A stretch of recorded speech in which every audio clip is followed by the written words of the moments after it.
Well, good morning and a very warm welcome to Southampton, and welcome to a groundbreaking second day of the UK Padel Masters Series Finals for 2025-26, the inaugural edition of an event that continues to position UK Padel at the forefront of the competitive ladder in Britain.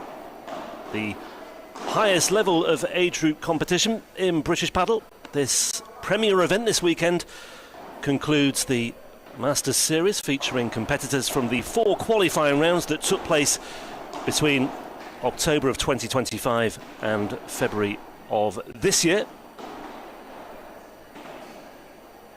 And this weekend is the culmination of those 4 qualifying rounds, the Masters Series Finals, and our initial focus today is on the women's over 35s and a round-robin match featuring Rebecca Davis and Emily Leighton-Smith at the top of your screen, facing the camera, and nearest to us in the black, Catherine Thomas and Amy Grover. It's Thomas serving first in this round-robin match. It's a 3-team group. Kaz Saker and Anna Sharp, the other participants in this particular bracket. The group winners win the title, so a nice simple format for this particular category.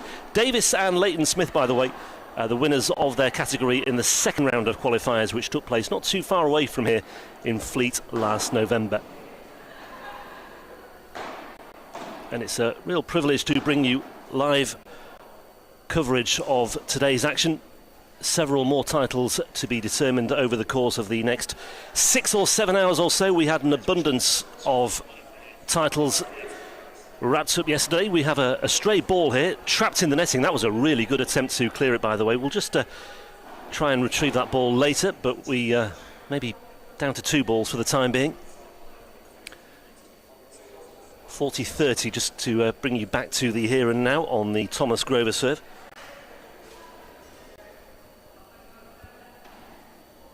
And we'll touch upon the formats in some greater detail in due course as well. Let's just see how this particular point plays out, and that was an effective smash off the glass to bring us up to deuce. Now, as we are at deuce, let's just remind you that we have a new format in play. We have effectively a trifecta of deuces before we have the point decided. No golden points, no silver points on this occasion. First serve was long, second serve was close to the line as well. Grover and Thomas looking to take charge of the net, but it was just a little bit too overzealous.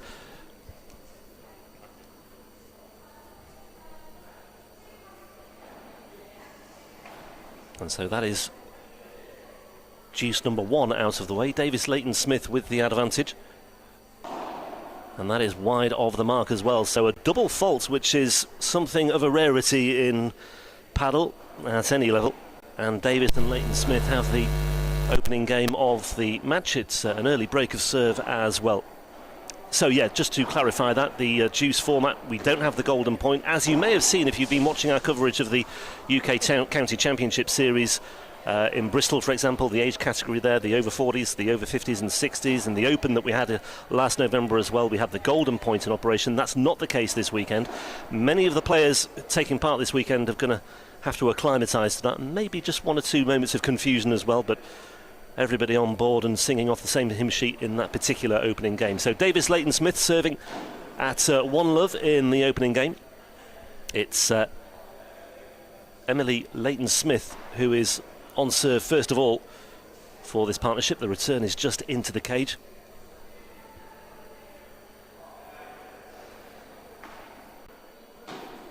First serve was close to the line, but it was deemed good. It was called good as well by the returner. Looked good from here as well, from our vantage point. Very up on high, overlooking our main show court here at Padel Hub Southampton. A brilliant facility, by the way, just off the M27 if you're in this neck of the woods.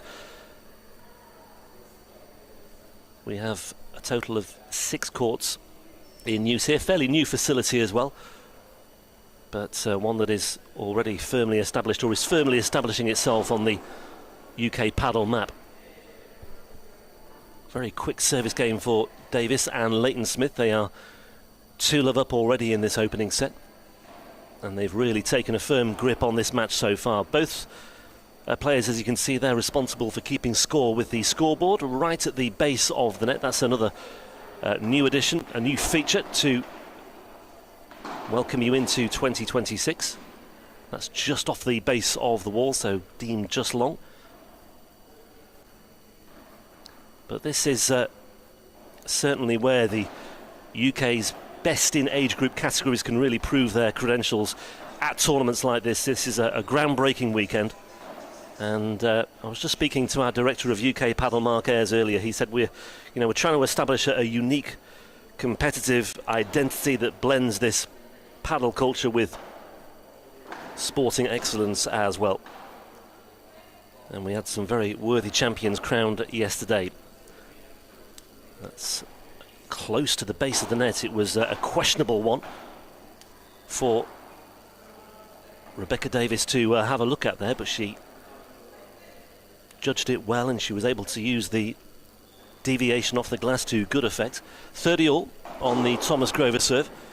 First serve was just long. That's not the first time that's happened today. It's clearly an issue as Thomas and Grover try to settle into this one. And potential danger lurking once again with Davis and Leighton Smith in possession of another break point. That was just beyond the service line.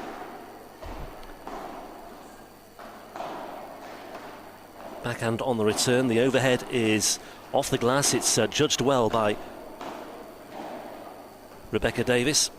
And we are back to deuce once again. If you are joining us for the first time, watching padel for the first time, watching one of these UK padel events for the first time, we have a similar scoring format to tennis. It's first to six in each of these sets, best of three format as well, so nothing to get too flustered about on that front, as that one is off the top of the bat and off the top of the frame of the court as well. And advantage once again for Davis and Leighton Smith. Davis on the receiving. And that serve was angled towards the glass nicely. Backhand response was effective. They've got the net, or they're looking to seize control at the net. It's an overhead on the backhand. Davis picks up the loose pieces on the forehand once again. There's the overhead. And again, just sensed that Davis and Leighton Smith were taking control of that one, and sure enough, they have been able to convert that dominance, and they have been able to secure another break of serve as well. And well, this is looking very good indeed for the winners of our second round of qualifiers in November 2025. That was held at Fleet Padel, the UK Padel hub in Fleet, not too far away in Hampshire. We had a total of 4 qualifying rounds over the course of the year. The first at Rocket Padel in Bristol in October. Then we went to Fleet in November.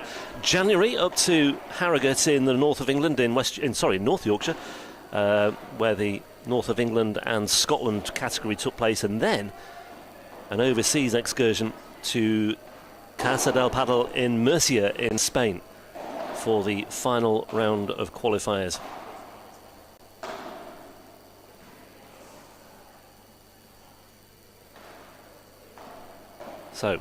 So far so good for Davis and Leighton Smith. It's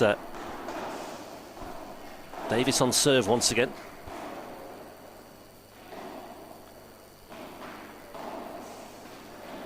And that serve just into the wire mesh, so that is classed as a fault.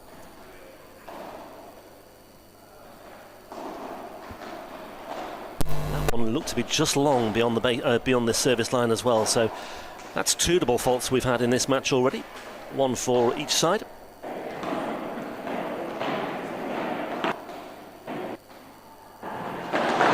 This is Davis's opening service game, so maybe just feeling 1 or 2 signs of rustiness in the early stages of this one.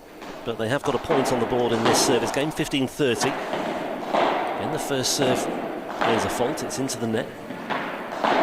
Second serve was absolutely spot on. That was a really testing backhand for Amy Grover. Really tight to the glass, and there was nothing she could, or very little she could do to just pick that one up and get the elevation that she required. Yeah, and all of a sudden the serve has just found its rhythm here. That looks to be long, and indeed it does carry towards the glass. And very quickly, a love 30 scoreline has been converted into 40-30. And that's an excellent use of the two sides of the glass as well from Rebecca Davies. Took a while for her to get going in that one. She lost a couple of points on serve. There was a double fault in the mix as well, but yeah, good recovery, a good turnaround, and another game on the scoreboard for the Davis-Leighton-Smith partnership, who lead by 4 games to love. As I mentioned, a 3-team group this one. So they play each other in a round-robin format. Kaz Saker and Anna Sharp,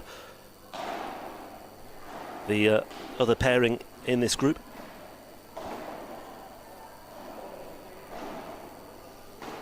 Katrin Thomas back on serve. This her second service game in the rotation again, just as is the case with doubles in tennis. The 4 players rotate serve. Overhead there from Grover, and the response was directly into the glass as well.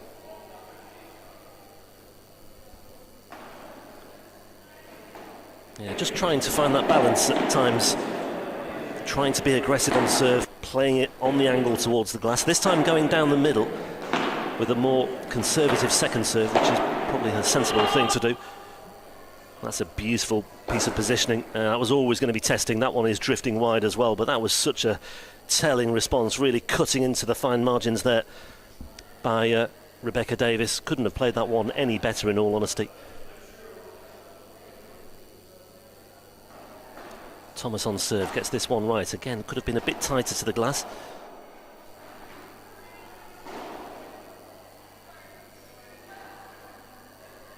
And Leighton-Smith didn't have to do a great deal with that return of serve to win the point anyway. Long on the return, and we are on to deuce once again.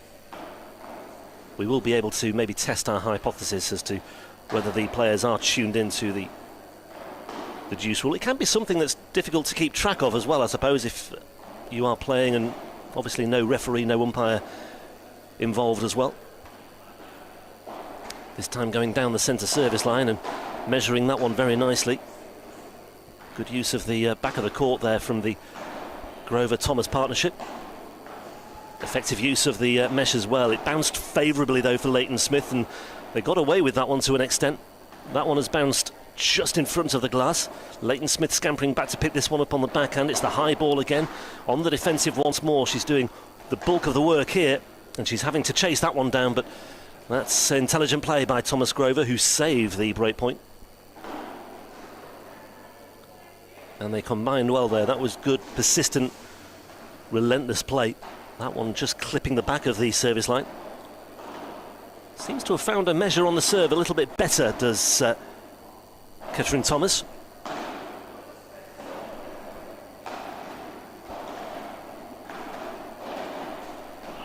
But we are advantage for the Davis-Leighton-Smith partnership.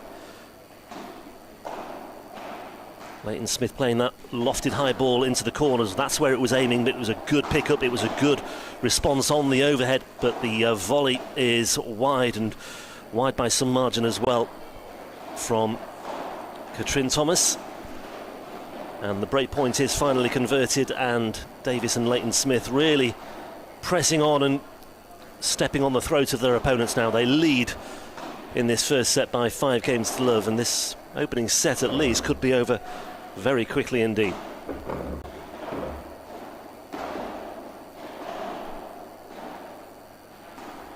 Well, as I mentioned, many of these, or some of these titles were determined yesterday. We will see one of our, or could see one of our champions from yesterday in action again later. Rosie Dennis and Ashley Mears, the Scottish pairing, winning the over 60s yesterday. They're back for more today in the over 55s. We'll be watching an over 55s match very shortly, in fact, on this court between Kathy Feingold and Chrissy Runnacles. They take on Gillian Smale and Helen Calrick. That's to come in our next match a little later on this morning, or maybe in the next hour or so.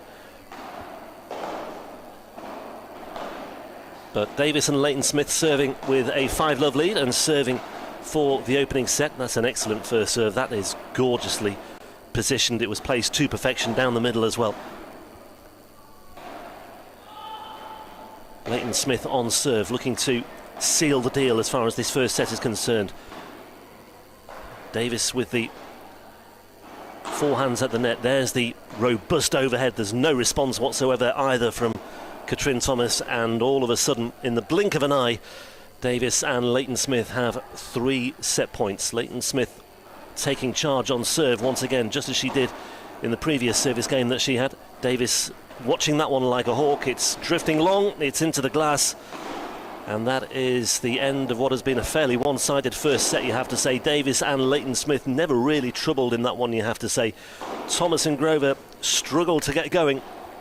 Had their moments here and there, but in all honesty, Davis and Leighton Smith, the much stronger of the two teams in this one. They take the opener by 6 games to love.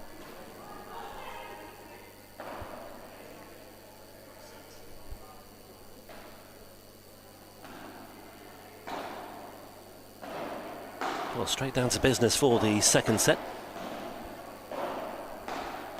It's Amy Grover on serve, looking to just get a foothold. Sounds easier said than done, but what they really need to do now is just try and put that first set behind them. That was a wayward, really overhit second serve as well. That's another double fault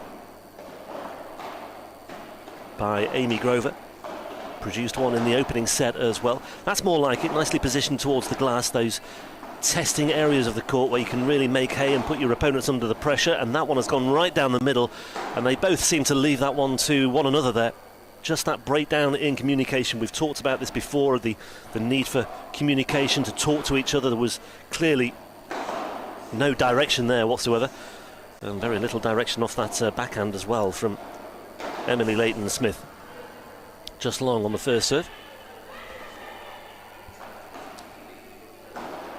Second serve was much more like it, but the backhand was, yeah, just a little bit careless. Maybe just allowed that one to drop a little bit too much, and all of a sudden Thomas and Grover in trouble on serve once again. 15-40, 2 break points as Davis and Leighton Smith look to really extend their advantage and press on and carry on where they left off at the end of that first set. Grover has saved one of the break points. She has another one to find here. Just looks to be a little bit hesitant on serve at times. The second serve at times has been better than the first as well. That time she was able to, again, find that position on the angle into those hard to reach restrictive areas down by the glass, and sure enough the return on the backhand was into the net. So we're at deuce once again. There's the volley. Stepping in once again. Oh, and you could just see there that Thomas was trying to take over. Cut across there. Playing that one on the forehand, but just maybe allowed that one to drop a little bit too much. Break point once again. This time the volley is much truer, and she comes in again, this time on the forehand, once again on the backhand, using the angle well. Could have done with finding the mesh there just to create that deviation, but that particular smash was wide of the mark as well. And Davis and Leighton Smith have converted their latest break point, and they have ticked off another game on the scoreboard as well. 7 games without reply, and they lead by a game to love in the second set. And so far, so good for Rebecca Davis and Emily Leighton Smith, the winners of our second qualifying tournament in this category in Fleet in November.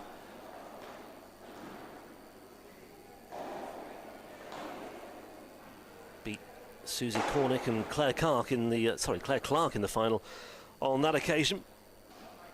The winners of the over 35s men that weekend were John Southern and Ian Furness. John Southern here this weekend, but with a different partner. And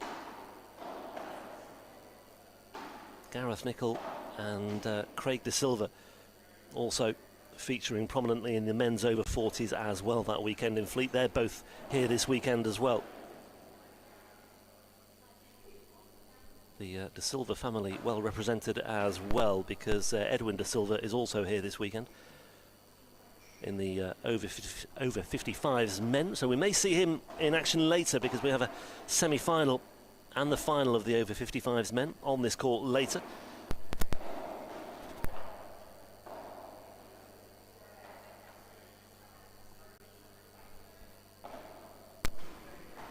Davis and Leighton Smith on serve at 30-all. Nice stretch on the backhand. It's a high one to contend with, sensibly allowing that one to drop. Just pegged back here. They've got the net here, have Thomas and Grover, and they've worked that position nicely as well.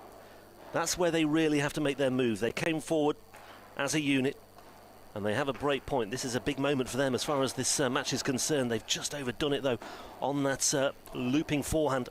Tried to execute the lob. It was Katrin Thomas who tried to find the angles, but got it all just a little bit too wrong on that occasion. And Davis with that smash into the glass, and there was no pickup whatsoever incoming from Thomas and Grover.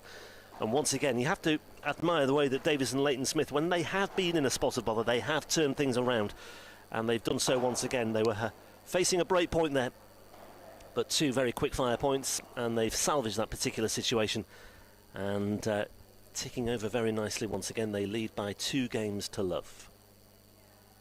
Well, that was a chance for Thomas and Grover, and that might just give them some encouragement moving forward. Thomas on serve here now in this third game of the second set. Leighton Smith with the backhand, and then the forehand finds the net.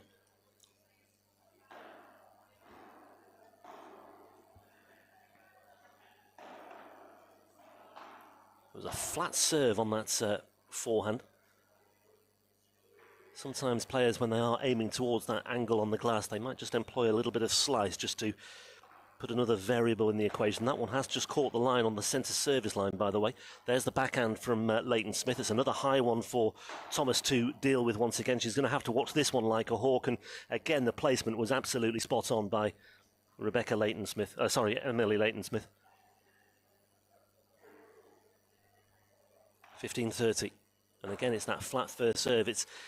I've got to say that the first serve has been a little bit predictable at times, and it's been easily read. But they're threatening once again. I mean, they're picking up points in games. They're not being overwhelmed in the games that they have lost, and that's all of them so far, but they're not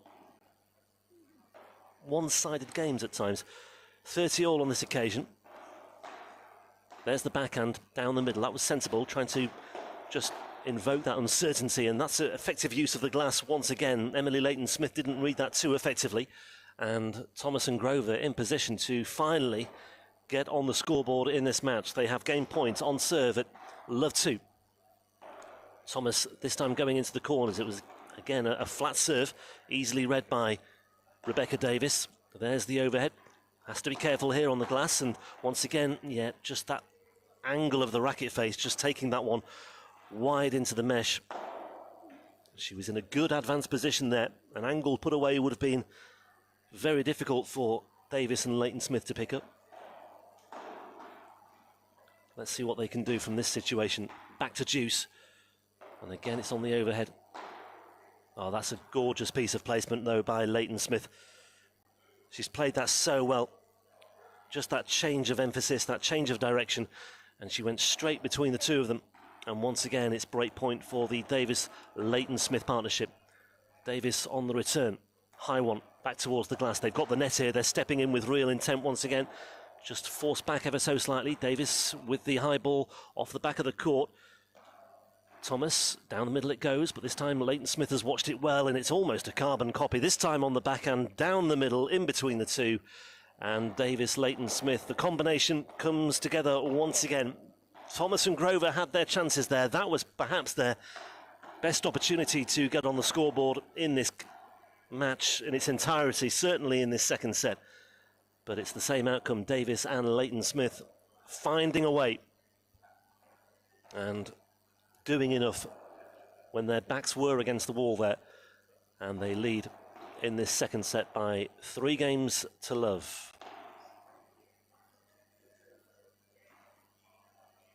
Well, I think now it's maybe just a chance for Thomas and Grover just to maybe experiment a little bit, try and be that little bit more aggressive. I think a double bagel would be harsh on them, certainly. I think they deserve something on the scoreboard. I don't think it would be a true reflection of their capabilities if they were to lose this love and love. But no room for sentiment here for Leighton Smith and Davis. Leighton Smith on serve, looking to extend this 3-love lead in this second set. Just spinning nicely into position on the backhand instead there. And that's a nice overhead reverse on the backhand once again, stooping low on the backhand once more. Leighton Smith answering all the questions at the moment and getting the answers as well in terms of another point as a result of that latest unforced error.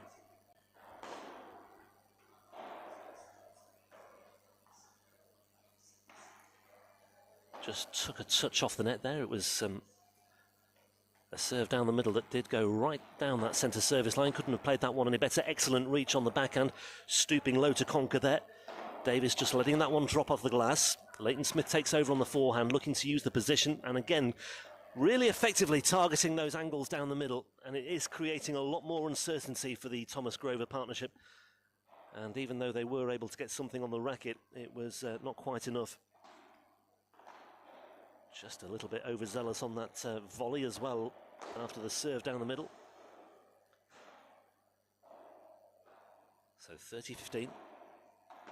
Just an element of slice on that serve towards the glass, and that was perhaps just enough to create that uncertainty. 40-15 for Leighton Smith on her serve. Nice cushioned forehand. Sets up the opportunity nicely here. They haven't quite got control of the net here. They've been forced back momentarily here on the overhead, but they're looking to reassert their authority now. There's the backhand coming in, and once again the unforced error off the forehand of Amy Grover. And Leighton Smith coming through her latest service game to make it 10 games without reply. Grover back on serve, love 4.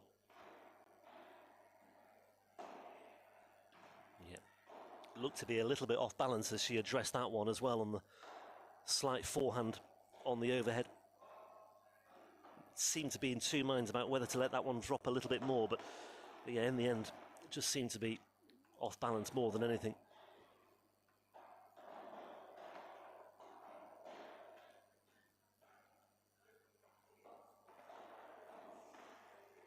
Standing well back on this first serve as well, but stepping in towards the line on the serve itself when she does complete the service motion. Leighton Smith almost addressing that one as a double-handed backhand, which is not a rarity by any stretch of the imagination, but you don't see it often. Maybe holding it as a two-handed backhand and then just releasing one of the hands before she plays the backhand itself. There is that element of disguise that Leighton Smith in particular does bring to this partnership. And she let that one drop as well, and that time it worked to her favour very nicely because she was able to keep that one very low. And once it cleared the net, then you always felt as though Thomas and Grover were in trouble there, and well, they're in big trouble now. 15-42 break points. Leighton Smith knocking that one high. Ooh, and it's a complete miss hit as well by Katrine Thomas.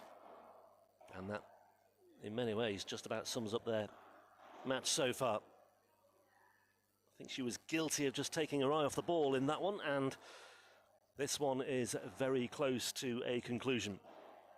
Davis and Leighton Smith with a 5-love lead in this second set.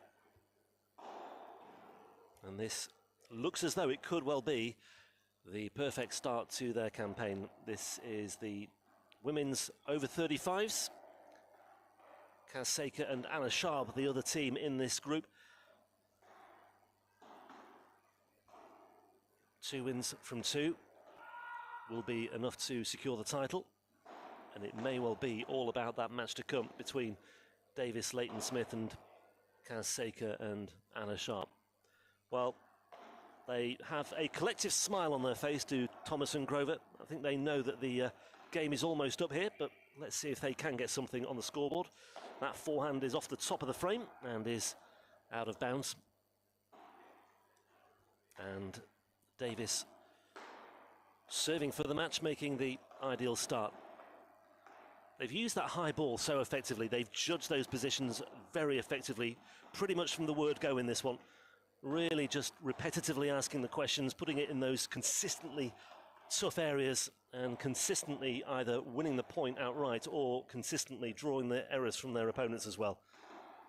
It's been a really effective tactic by Davis and Leighton Smith, and they've played it to perfection. Their serving in the main has been good as well, and there's another really high quality example. Down the middle, catching Thomas off guard, and the return into the net brings up 3 match points. There's the backhand volley from Leighton Smith, there's the air shot from Thomas, and the miss hit wrapped it up, and Davis and Leighton Smith have completed a rather emphatic and a very routine victory, you have to say, as well. They haven't lost a single game in that one against Katrin Thomas and Amy Grover.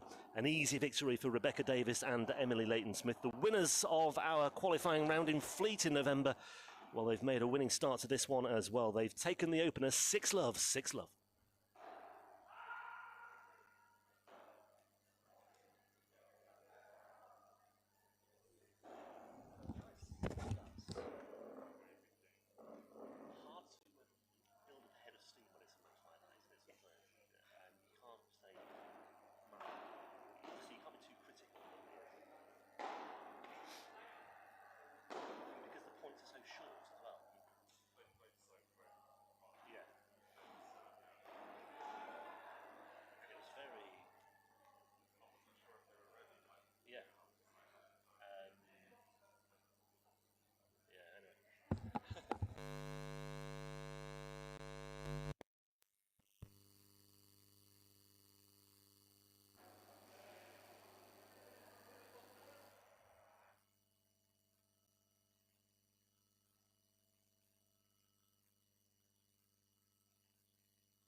Give me the word.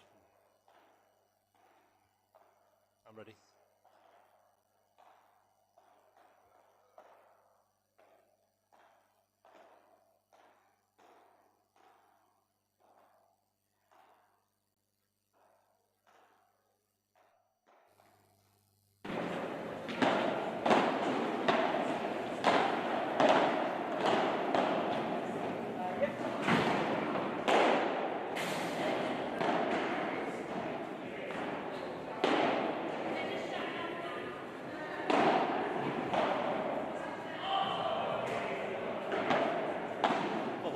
To the Padel Hub in Southampton, day 2 of the inaugural UK Masters Series finals. A groundbreaking weekend for UK Padel. Developments in the UK, and it's another weekend and another opportunity to showcase the talents of the age categories right across the country. And our second match of the day, our featured show court match, features the 2 finalists in the women's over 45s. We have Vanessa North-Panting and Pippa Vincent, 2 players that you may recognise from their exploits with Surrey in the UK County Championships, the events that we've brought to you before from Bristol, the Padel Hub in Bristol, Rocket Padel I should say, in Bristol. 2 mainstays of that particular scene, representing Surrey, and also Desney McIntosh and Mary Wrench, the partnership from Edinburgh Sports Club, and again 2 players who are familiar with the UK County Championship scene, representing the successful East of Scotland team. McIntosh is the captain of that East of Scotland team, so a really high quality final in store between these 2. The Surrey pairing of Vanessa North-Panting and Pippa Vincent at the top of your screen, wearing black. Vanessa North-Panting is on the left of your screen with the overlay on, and nearest to the camera, Desney McIntosh and Mary Wrench just making their way off court momentarily to just have a quick drink and just to maybe discuss 1 or 2 elements of their strategy for what should be a really good encounter. This is the final of the women's over 45s, and a final that many perhaps would have been anticipating as well.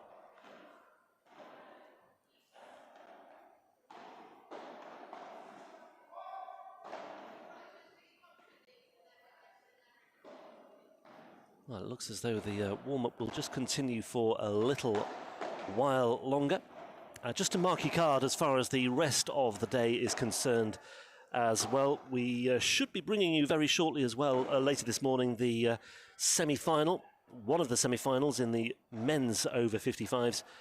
We've also got further action from the women's over 55s as well. That could be the decisive round robin match in that particular bracket, and also the men's over 55s final as well. So loads to look forward to over the rest of this morning and this afternoon on day 2 of this groundbreaking weekend in Southampton at the Padel Hub.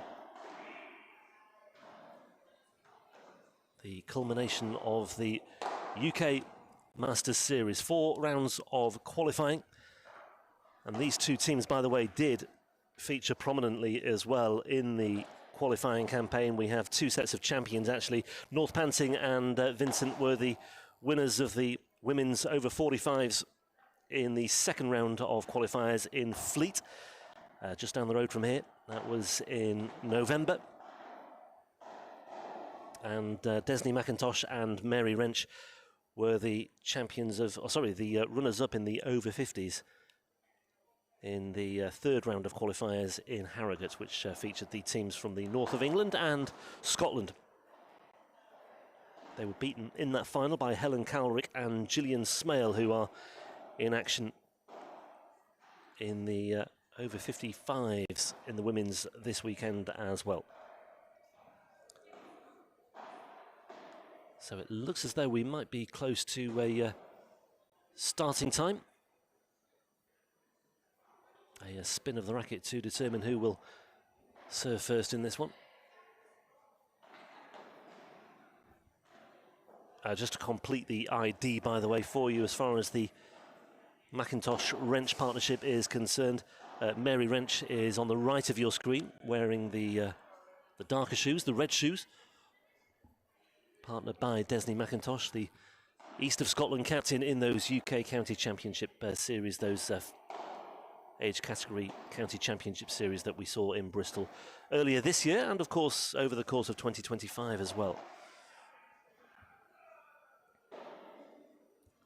Looks as though we are about to get started. It will be Mary Wrench to start things off on serve, and the over 45s women's final is underway. Left-hander, as you will have noticed, the eagle-eyed view.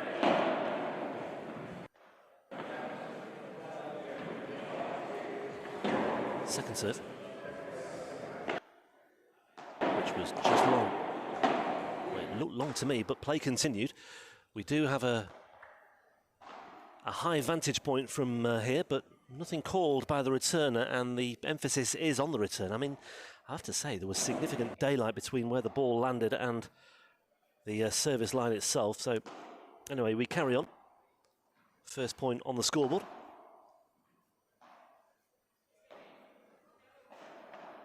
Oh, that's a gorgeous piece of play, though, by McIntosh. Really effective. The way she just spun into position there, off the back of the glass.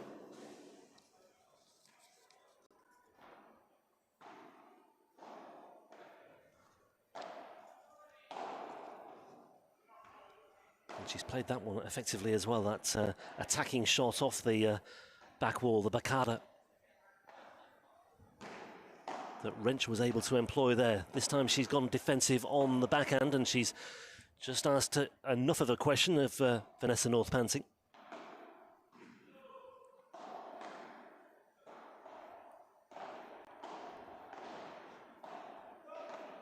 So 3 fairly hard-fought points, but all of them going the way of the serving combination. First serve is long.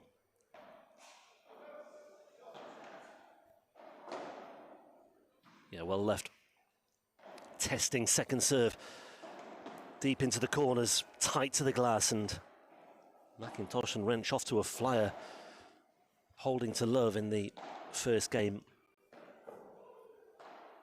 of this opening set. Would be no surprise at all if we were to go into a decider. If we do, it's effectively a 10-point shootout on the breaker. But you must win by 2. And we had one final yesterday that went the distance in one of the categories.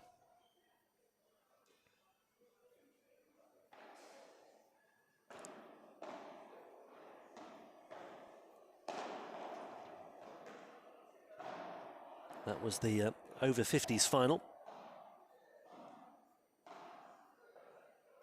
in which these two came out on top. So already one title in the bag this weekend for McIntosh and Wrench. They beat Kathy Feingold and Chrissy Runicles 12-10 in the decider, and it may well be that they are extended in a similar fashion once again.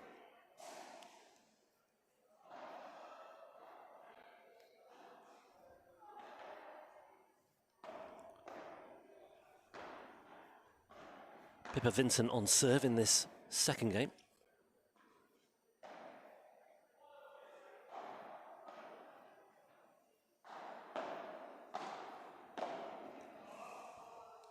Yeah, McIntosh and Wrench, by the way, beating Feingold and Runicles 12-10 after the first 2 sets were shared in that over 50s final yesterday. Here in the over 45s, we're just up and running. It's an overhead from North-Panting, which prompts the reply, the long reply from Mary Wrench. Pippa Vincent back on serve once again. Gorgeous placement on that serve, really tight on that angle. Touch of slice out wide as well for good measure. High one incoming from North-Panting. They look to try and seize the net. They come forward in unison. The backhand on the defensive, trying to convert that defence into attack. They have to go to the back wall once again. It's another high ball planted forward. Really good baccata there from Mary Wrench. She has to try and find the position on the angle there as well, but she was beaten all ends up. It was a really clever piece of approach play there, and that time they were able to turn defence into attack once again. Defence really working so effectively for the team in black. Backhand from North Panting once again. This time she has to just let that one drop off the glass. She plays the high ball in response. She's on the defensive, takes a step forward to address that one midway point of the service court. And again, she's measured that one really well. She's drawn the mistake from her opponent.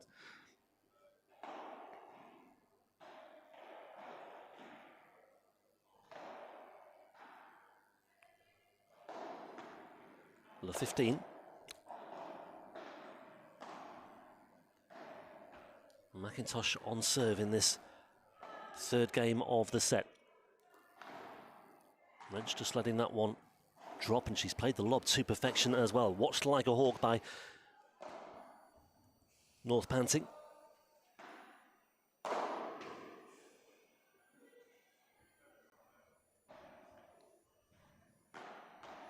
Serving well, that's a gorgeous first serve. She has shown signs of that already. And watching her on a number of occasions, as I have done, it's no surprise to see her produce a serve like that. That's an excellent return though. Kept that one very low, kept it down the middle as well for good measure. No pickup incoming from McIntosh either.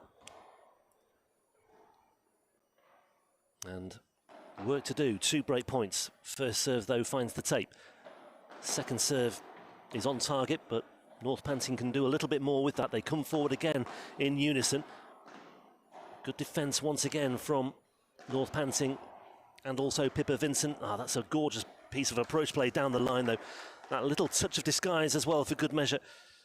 I think North Panting was committed one way there, but may have just been off balance anyway. And Mary Wrench just played it the other way down the line. Still break point.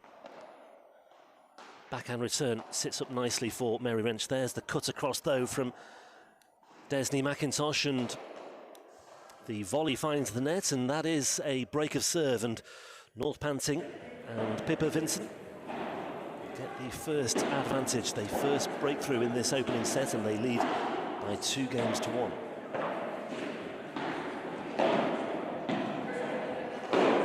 I suspect, however, it won't be the last break of serve that we see in this one.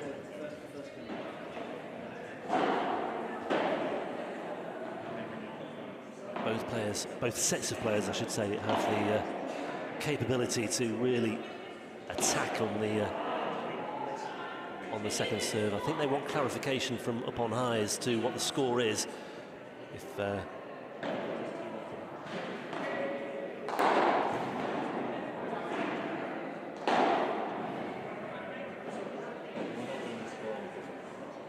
seems to be an element of confusion. They have the scoreboard on the base of the net looks to be okay.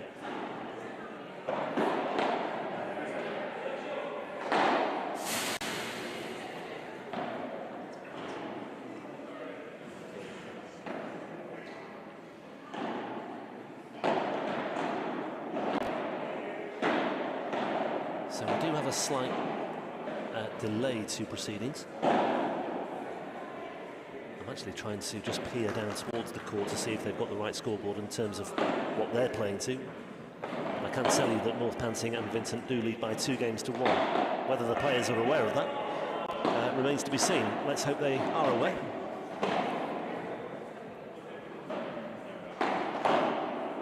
But they do have the break.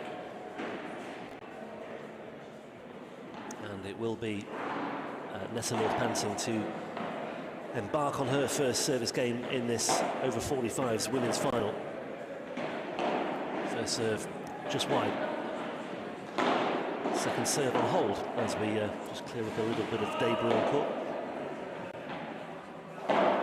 Same line of attack though, right towards the glass. That was a bold second serve from North Banting, stepping in with the volley on the forehand, just allowing that one to drop off the wall. There's the Picarda coming in, and yeah, again, maybe just mistiming that one on the forehand as well, just clipping the tape first. Stand by what I said. Would be amazed if we weren't to see another breaker serve, certainly in this match, maybe in this set as well. Off-target first serve. Second serve though, that touch of slice out wide, that's effective on the second serve. And the volley just allowed that one to maybe drop a little bit too much. Tried to play that slice volley, the Bandeka. A little bit of disguise on the overhead, but just long on this occasion. 15 all. That was a double-handed backhand return, which just went too long.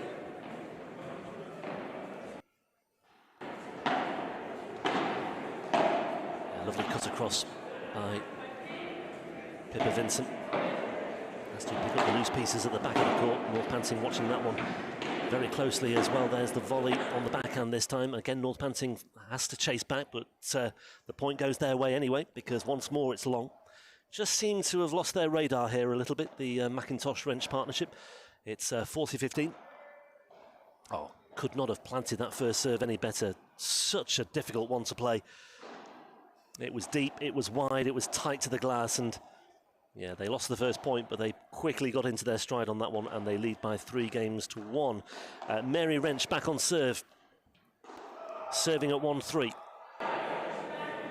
in this opening set. Left-hander, maybe trying to play this one. I was just going to say, wouldn't be a surprise if she were to play a sliced left-handed serve down the middle, maybe just to try and catch their opponents off guard a little bit. That's a first serve let, however.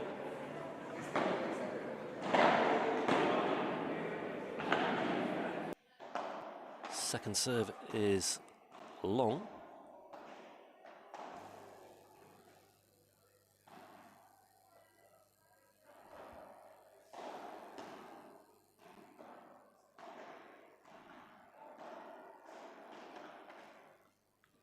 Again.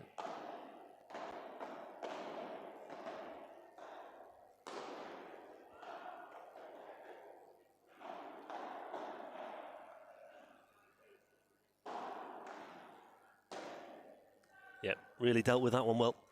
Starting to read that angle on the serve a lot better. Went down the line on this occasion on the backhand, picked it up nicely. That's a little bit ambitious as well. It was a wild swing on the backhand as well from McIntosh. And they're going to have to just watch their step here, the champions of the over 50s yesterday. High ball on the return. North Panting stepping in this time on the forehand, and again stepping in with really good intent as well. Just reading the court a little bit better, these two now. And, well, I confidently predicted further breaks of serve, and there might be one incoming here. Break point. Yeah, no pickup on that response. Excellent return by Pippa Vincent. It landed awkwardly, pitching towards the toes of her opponent. And it's a double breakthrough for the North Panting and Vincent partnership, and they lead now by 4-1 in this opening set.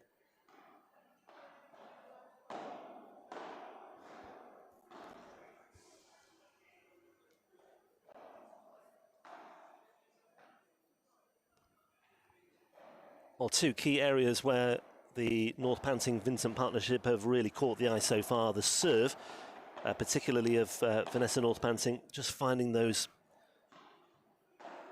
really dangerous areas deep in the corners towards the glass. That's something that McIntosh and Wrench are going to have to deal with if she can maintain that consistency. And also the ground strokes really effective as well. The volleying has been pretty much spot on when they have had those opportunities to come forward. They're in control of this first set. They lead by 4-1. Let's see how this one pans out. Again, the first serve was effective. The follow-up, however, was just into the base of the glass.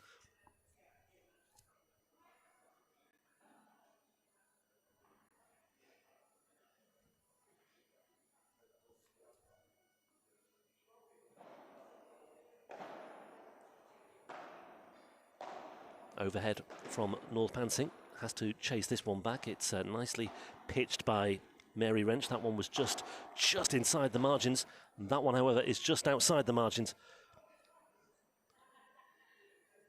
Again, the unforced errors have been a little bit of a concern for the McIntosh-Wrench partnership. These serves are consistently deep now from Pippa Vincent. The depth of Vincent's serves and the angles and the slice of the North Pansing serve, it's been a really testing combination from the two of them. And watch their step here, 15:30.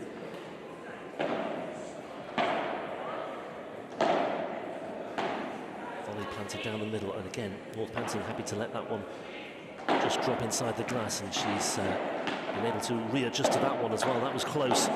McIntosh with the pickup, Wrench there with the forehand on the, yeah, that's just long as well. That's often the danger sometimes when you have been relatively inactive and then you suddenly feel the need to get involved in the rally. You step in and take over when perhaps it wasn't really there to be done. And she's just slightly overcooked that one as well. Vincent with the serve. A little bit of slice on that one. That was a sliced lob in the end from Wrench. Wrench again stepping in on the backhand. Ooh, well watched actually by North Pansing, and you can see the frustration as well. She did well to manoeuvre the body to allow that ball to go behind her, used the glass as well, but just couldn't quite spin back into position quickly enough to take that one on the forehand and guide it back over the net. Backhand volley incoming from North Pansing, long on the reply from Mary Wrench. The break point has been saved. Now let's see which way she goes here. It's, yeah, more towards the glass, which was sensible on that first serve. Using that wire mesh very effectively as well. It could have been a more favourable bounce for the team in black, but again, she's just overcooked it. And she's so frustrated because she knows that was the opportunity to really make a move, and they could have got one of the breaks back here.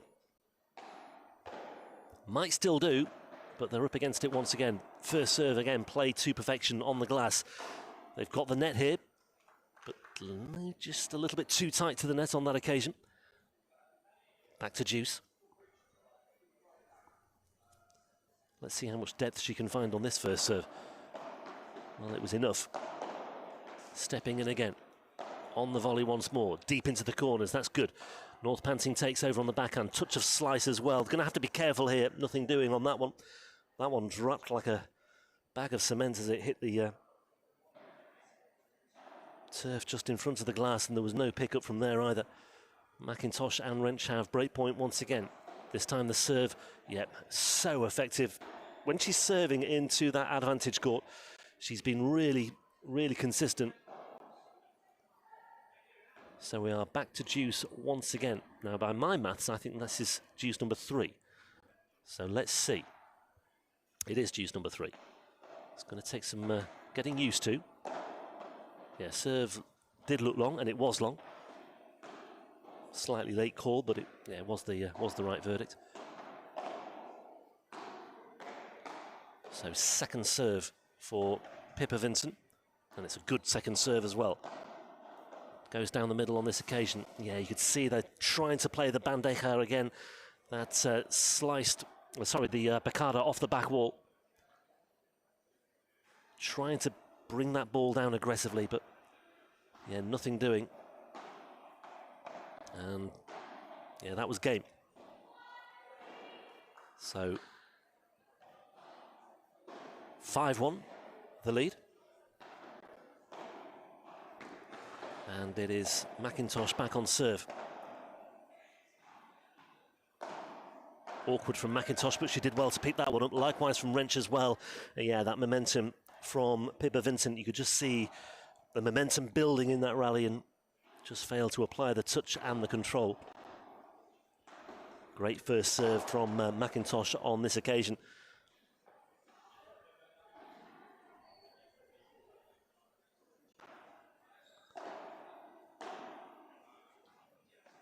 Had to watch that one carefully. Likewise, she did well. She anticipated it well. She needed just to take another step forward there. couldn't quite read it in that particular moment, in that particular instance, and McIntosh and Wrench have got another game on the scoreboard, and they trail by 5 games to 2.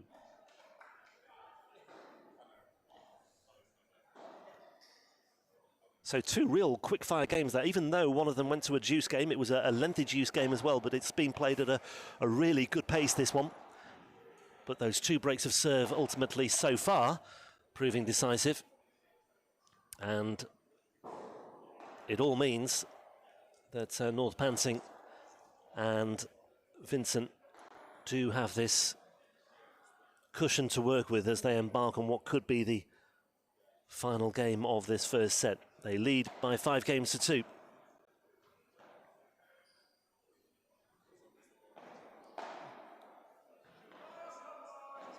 And it is Vanessa North Pansing with the responsibility of maybe serving this one out as well.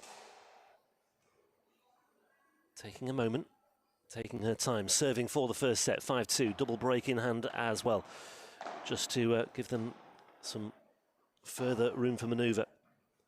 McIntosh goes down the middle, yes, sensible play again that time. Not much of a corridor to work with there as well, but she found enough of a gap, and there was a touch off the rackets of Pippa Vincent as well, so love 15. Wouldn't take much for this first set to turn back the other way. They come forward as one. Good communication between the two. Wrench letting that one drop. Plays that Bacada off the back wall. Goes on the backhand this time. Down the middle once again. Great pickup. Unlucky on the pickup as well from Vincent. Just unable to spin into position in time. And by the time she had manoeuvred into position, the ball had just dropped that extra fraction. North Pansing on serve. It's off the tape.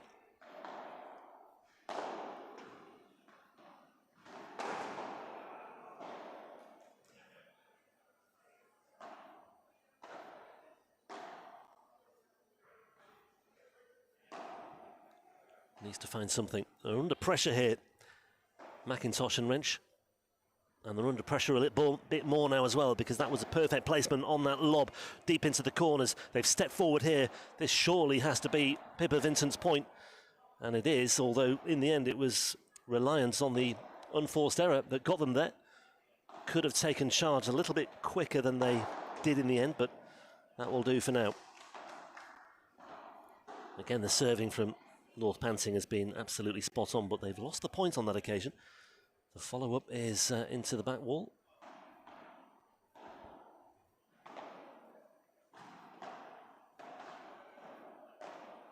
Nice serve, ooh, just into the mesh. And the break points are converted. And, well, I did suggest it wouldn't take much for this one to turn around. They still have to find another breaker's serve, but 5-1 becomes 5-3, and all of a sudden there's just a different emphasis on this first set now. It's Mary Wrench back on serve, the left-hander back on serve once again. This is her 3rd service game now in this opening set. North Pansing on the defensive, this time on the forehand. Backhand volley there from Wrench, and McIntosh steps over, takes in. Yep, nice elements of disguise by Pippa Vincent there on the forehand. Had options there. Could easily have been caught in 2 minds, but able to steer that one and disguise that one into the corners once again. First serve is wide. Again, that flat second serve finds the glass, but again, finding the glass on the follow-up as well. And it would be such a shame, having worked so hard to get into contention in this first set, having trailed 5-1, they have pulled a couple of games back, but this one is slipping away. Love 30 on serve. Had to stoop low to conquer there on that one. There's the volley from McIntosh, just wide of the mark. And another unforced error. And it brings up 3 set points. Goes for depth on the first serve this time. Nice angle on the volley. Not much of an angle though, or not too much of an angle. One of the break points has been saved. 2 lifelines still in hand for McIntosh and Wrench. Wrench on serve. 15-40. That one has just clipped the tape. Conservative second serve as well. There's the down the middle attempt on the put away. Ooh, and again, she's got the head in her hands. After that volley finds the wet mesh as well. 2 down, 1 to go for McIntosh and Wrench. But still set point. I suspect she may well aim for this flat serve into the glass once again. That's exactly where she's gone, but she's gone too long. That was the gamble. And there's plenty riding on this second serve all of a sudden.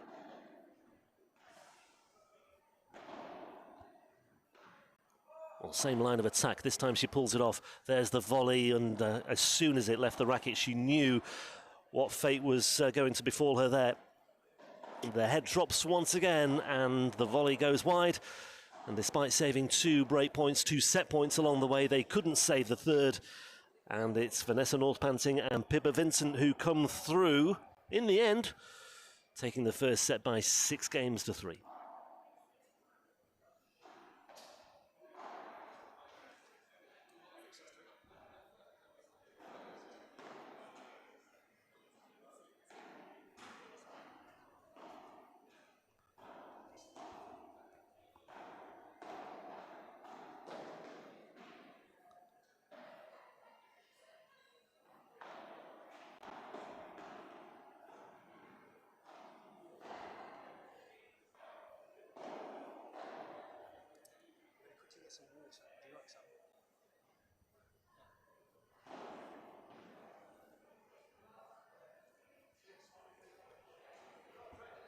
Well, they're back out on court already, Desney McIntosh and Mary Wrench, the champions of the over 50s event yesterday, looking to make it back-to-back titles this weekend in the over 45s, but they have lost the opening set by 6 games to 3 against the Surrey partnership of Vanessa North Panting and Pippa Vincent.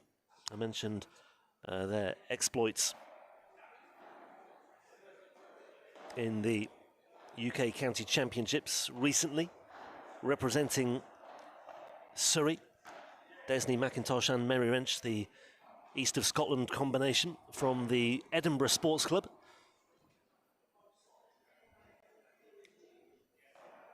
No surprise, as I mentioned, that these two did make it through to this final match. And it's North Panting and Vincent looking to carry on where they left off. It's Vincent on serve in the opening game of this second set. High one from North Panting, on the defensive from Vincent, and once again it's the unforced error that sees them through in that one. I don't think they can afford to be too over-reliant on the unforced errors. They need to be in charge of their own destiny to some extent, but I think they'll gladly accept the unforced errors that are coming their way right now. I would say, though, they are serving the better of the two teams overall. There is a greater consistency on the serve from the North Panting-Vincent partnership. There's no doubt about that.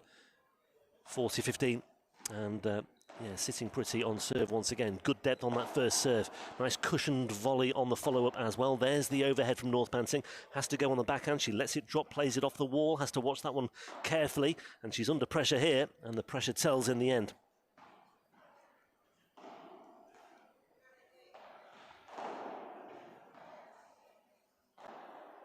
Some courtside support just beneath us as well from another of the Scottish contingent. Ashley Mears, another familiar face and familiar name from the county championship scene. Another member of that Edinburgh Sports Club. It's a very close-knit community. Just coming to keep an eye on this one. North Panting and Vincent, though, losing their way. They were 40-15 in the ascendancy, but taken back to deuce.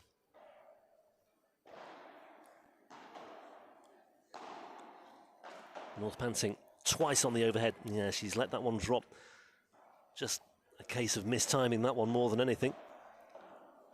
And so an early advantage, an early break opportunity for McIntosh and Wrench off the Vincent serve. Vincent again serving into those deep corners towards the glass. She's finding those targets well. This time North Panting has to do the defensive work with the volley, and once again she's just overdone it. And, well, that is an early breakthrough for McIntosh and Wrench. They were 40-15 down in that one, but they've turned things around and they've laid down an early marker in this second set. And the champions of the over 50s yesterday are in the ascendancy in the second set of this one, having lost the opener by 6-3.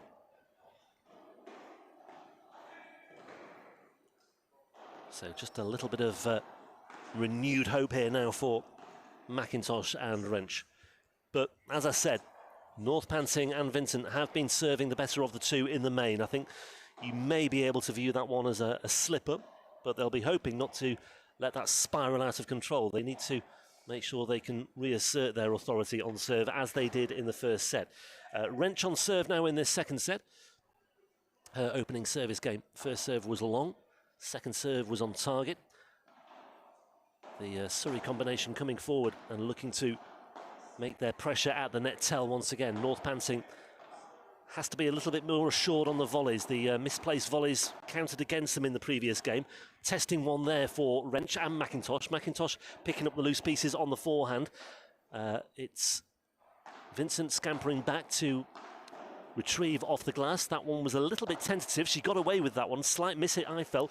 Great pick up on the forehand, though, from Wrench. Wrench on the overhead this time. Great spin and turn by North Panting, but nothing she could do in the end.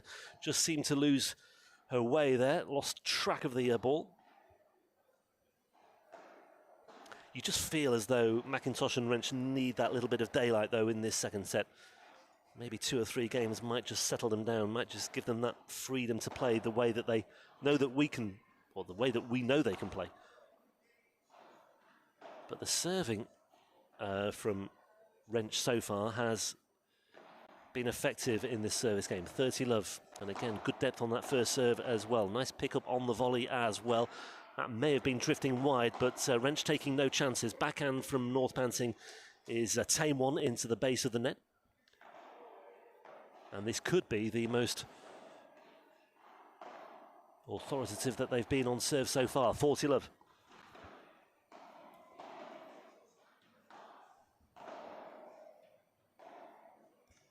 Was that? I think that was called long by North Panting. I'm not so sure. I thought that was more than okay. Not quite sure what happened there, but no complaints from Mary Wrench on serve, who goes to the backhand. Great use of the backhand as well, deep into the corners. They've got the net here.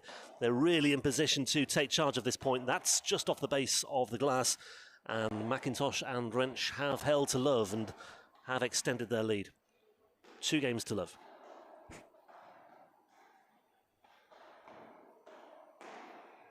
Yeah, just 1 or 2 calls on the return of serve have raised 1 or 2 eyebrows. That was the latest example. It looked okay to me, but no umpire in operation, no referral system in operation. Maybe that's one for UK Padel to examine further down the road. COO is raising eyebrows himself at this moment in time. Anyway, back to the here and now. North Panting and Vincent serving at love 2 in this second set as they look to turn things around and maybe see this one off in 2, but work to do, because all of a sudden McIntosh and Wrench look to have settled into this one. They found a lot of rhythm. They seem to be working in tandem a lot more effectively as well. North Panting on serve, serving well, I have to say, in the main, and getting the point on this occasion.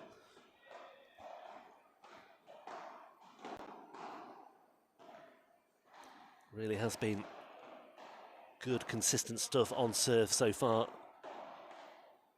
from Vanessa North Panting. And once again, she's found those zones of danger right in the corners once again. It's been really effective. Touch of slice on that serve. Should be a routine put away. Could have been a little bit more emphatic there from Pippa Vincent, but it was just a little bit tame and maybe, again, just guilty of taking her eye off the ball momentarily as well.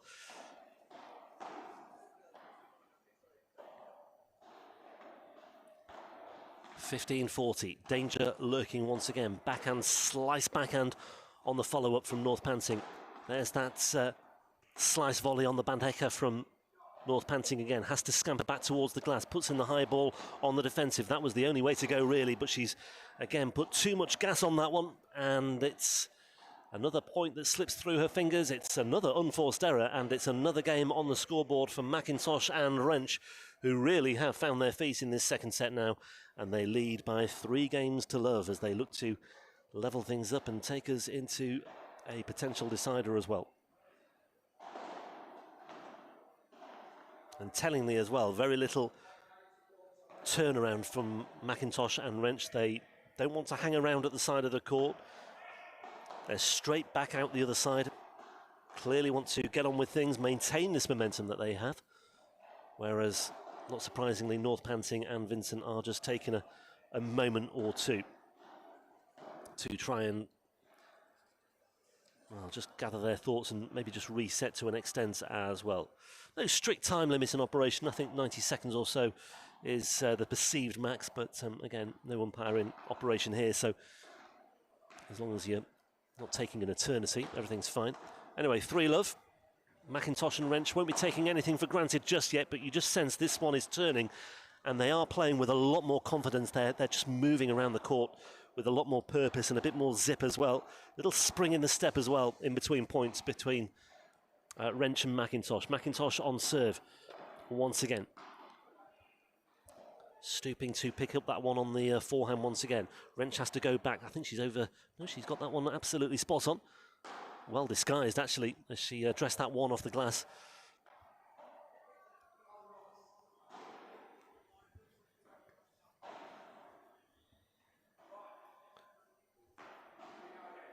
$15-all. Return back to the server. McIntosh, great disguise. Playing that bajada, using that back wall very effectively. Playing that sliced volley with real purpose. But Vincent here with the forehand, down to the feet of her opponent. Has to go again on the backhand. Tries to use the angle. Excellent use of the wire as well from Pippa Vincent. You could just see that was in her mind there. On the backhand, she had the angle to work with. It was always going to be an option for her. And she plays it so well. And we'll talk of playing it so well. That was an absolutely telling first serve as well from McIntosh. 30-all. But maybe a way back in for North Panting and Vincent in this one. How's the first serve on this occasion? It's deep. There's the volley on the follow-up. The overhead, while she ducks out of that one, plays the angled sliced approach off the back wall. Overdoes it on this occasion. And one of these breaks of serve may well be retrieved here. Could not have played that serve any better. It was 30-40. Yeah, so that's... I'm not quite sure. I thought that was a McIntosh Wrench point, so it should be deuce, but I think they've lost their way here. I think the players have lost their way. Anyway, we have to go with the players.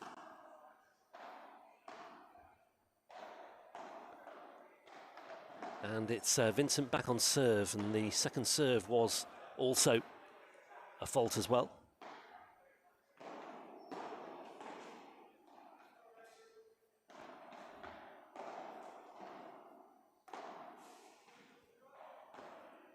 Vincent, again, she's playing that flatter serve, very little touch of slice towards the glass, just sticking to the basics, if you like.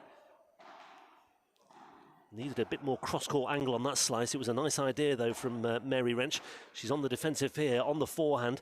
McIntosh will take over here, puts in the high ball. It's on the reach, on the overhead from Pippa Vincent. She's working hard this time. She's played that one really nicely. North Panting has to chase back off the back wall, uses the back wall effectively, plays that bajada nicely. And again, just a moment of confusion between the players. 15-all, I think, is the verdict after that one. Vincent on serve, goes down the middle, nicely disguised this time. Comes into the advantage court. North Panting steps over, has to do the hard work once again on the pickup. Oh, she tried to find the angle on that backhand, and it was a good idea as well. It was a a high tariff shot, you have to say. Had it come off, it would have been very effective. I don't think there would have been any way back for McIntosh and Wrench, but as it is 15-30. Bit more slice on that serve towards the glass. Nicely played by Vincent. Vincent stepping in anyway, but no need to play a shot on that occasion. 30 all.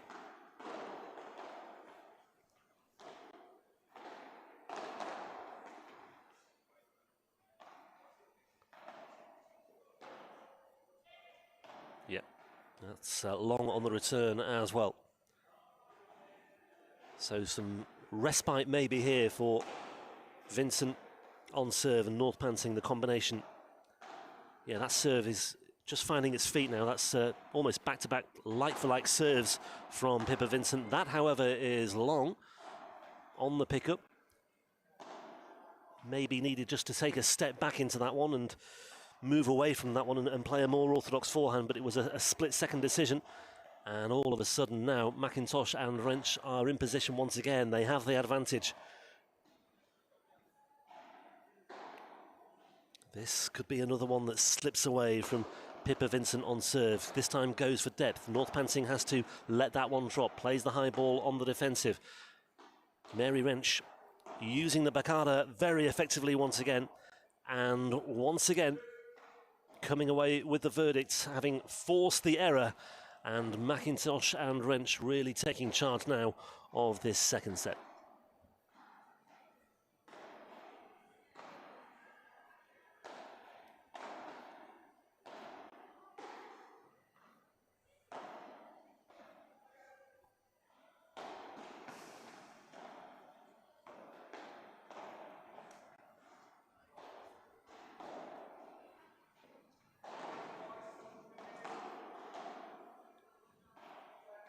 Yeah, I think there have been one moment in particular, maybe two, where the players potentially have lost track of score. I'm pretty sure we were on top of things here in terms of the scoreboard that you can see, but we obviously have to go back to what the players are operating with. So either way, it is looking good here for McIntosh and Wrench as they serve for this second set.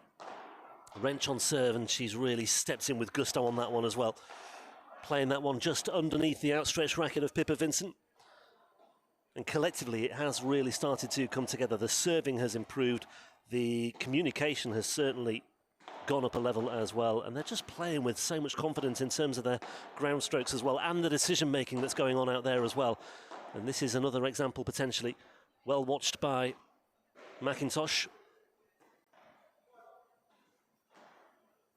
Yep. And the way they came forward there almost forced North Panting to really have to commit to an ambitious attempt down the line. And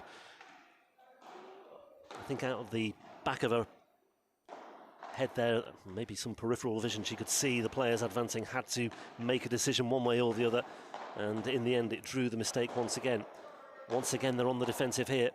And they're stepping in once more with intent. That one, however, was just long. Not much in it. Quizzical look from Desney McIntosh, but it was just off the base of the glass. You can often tell with the way the ball, well, not just the way the ball pitches back into play, but also the way the ball spins back into play. That gives you a really good clue as to whether it was out or not. I think that was pretty clear cut. Backhand sweeper from Wrench once again. And McIntosh stepping into that central position to tidy up on the backhand once again. They're really cutting off those lines of attack down the middle very effectively. That's really good play, and so too is that North Panting in a spot of bother here, and that was a point for the taking, but they haven't taken it. Just opened up a little bit of a court there, and they had just that little bit of extra space to use and to work with, but couldn't find a way through. 30 all.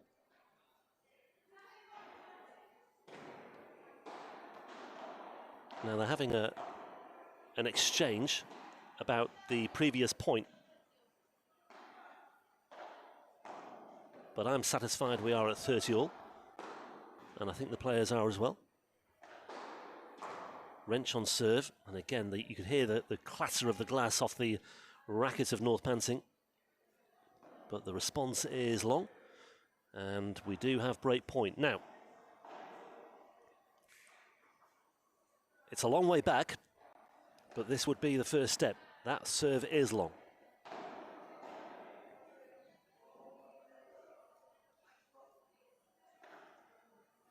Second serve was exactly what she wanted. It was conservative, but she found the target that she was looking for. Forced back ever so slightly on the volley, on the defensive. Once again, McIntosh takes over with that backhand volley, trying to cut that one short. Gorgeous angle from Desney Wrench. Maybe a case to let that one go. It was a little bit overzealous. Great defensive work from McIntosh once again.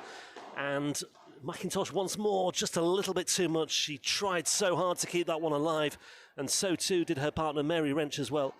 But in the end, just too much pressure telling, and North Panting and Vincent are able to find a way through. It is one game back. They still have a lot more to find.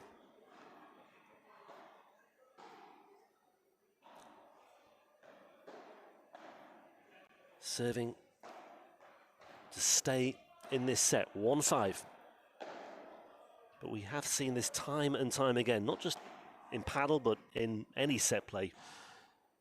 Love 5 becomes 2-5, and then all of a sudden the whole emphasis can change. North Panting on serve, finding the angles once again effectively on the glass and starting to make gains on the unforced errors once again. And this is where they just have to keep a level head here, keep their cool, keep their focus on the return. Don't need to panic. They're still in a great position as far as taking this second set is concerned. But this might just give North Panting and Vincent something to work with moving forward into the next set, if we get there, and it looks as though we might.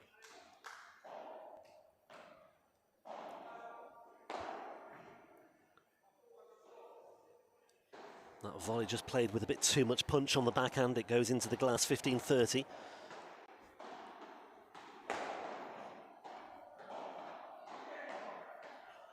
Serve and volley incoming from North Panting. Has to go on the overhead backhand on the reverse. Great footwork to come onto the forehand there. Lovely pick-up by McIntosh. Maybe just a slight coming together there between the two of them. Going down the line on the high ball, and the... well, it was a good decision in the end because it almost drew the error from North Panting. She had the chance to salvage that, but she was able to... Well, I think she was caught in two minds. She tried to play that aggressive, punchy backhand down the line on the volley, but yeah, got it all horribly wrong in the end. 30-all.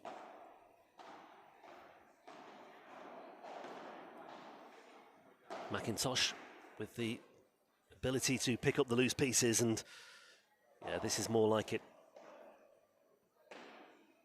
They've just seemed to have weathered the storm here, and they're closing in. Break point and set point. And that will do it. Another unforced error, and McIntosh and Wrench, the beneficiaries once again. They take the second set by 6-1, and it's into the shootout we go. First to 10 in the champions tiebreak to determine the outcome of this final, and I just wonder whether that will play into the hands of McIntosh and Wrench, who won the over 50s final yesterday in this format by 12 points to 10. And maybe some of that experience will come to pass in this one as well. And they have the momentum behind them as well. They beat Kathy Finegold and Chrissy Runicles yesterday, 12-10 in the shootout in that final. And it goes to a champions tiebreak once again. Like I say, when you come into a situation like this on the back of a 6-1 scoreline in the set, that may well count for something as well. But this is where North Panting and Vincent really have to get their act together. They've lost their way on serve, there's no doubt about it. The unforced errors have really started to have an effect as well. So let's see how this one plays out to determine the final and the title of the women's over 45s. And it's first blood to the champions in the over 50s of yesterday.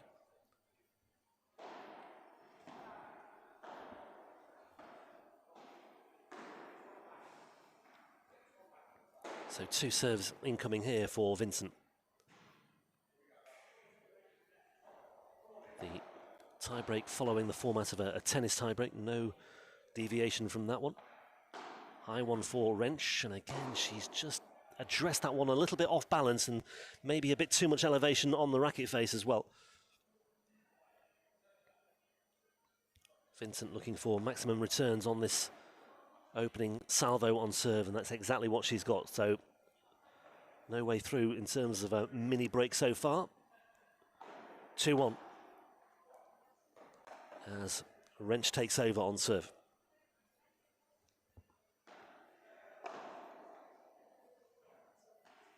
Lovely backhand slice off that back wall. That was a really good piece of intelligent play. Real deviation, real good disguise as well. Still has work to do here though. Chasing this one back. Again, plays that flatter ball on the backhand once more. Comes in on the forehand, the left-hander. And there's the backhand into the net. And there's the first mini break in this Champions tie-break. And North Panting and Vincent have a slender advantage to work with now. If they can get maximum points off the Wrench serve, then they really will be in a good position. No mistake here, surely. Well watched by North Panting. You could see what she was trying to do, but that one just stayed so low. So, damage limitation there from the Macintosh-Wrench partnership. Just the one mini break rather than the full break incoming. North Panting and Vincent serving at 3-2. Oh, overdoing that one. Just that rush of blood to the head from Pippa Vincent. And it means we are back on terms, and we're back on serve at the first changeover. 3 points apiece, with one more serve for North Panting to come following this change event.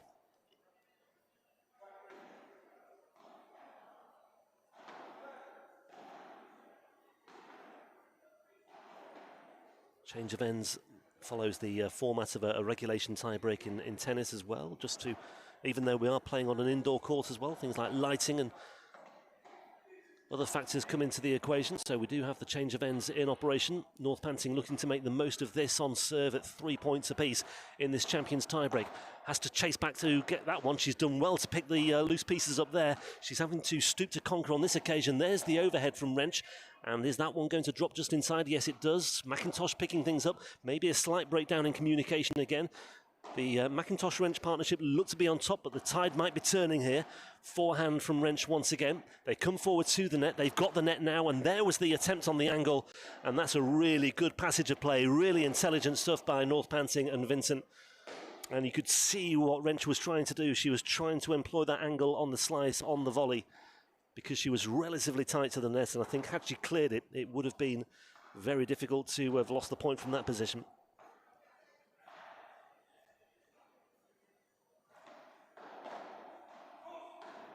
But we are on serve, 4 apiece. Macintosh taking over once again. Slight touch of slice just inside the service line. Wrench letting that one go. Plays that one off the back wall on the high ball.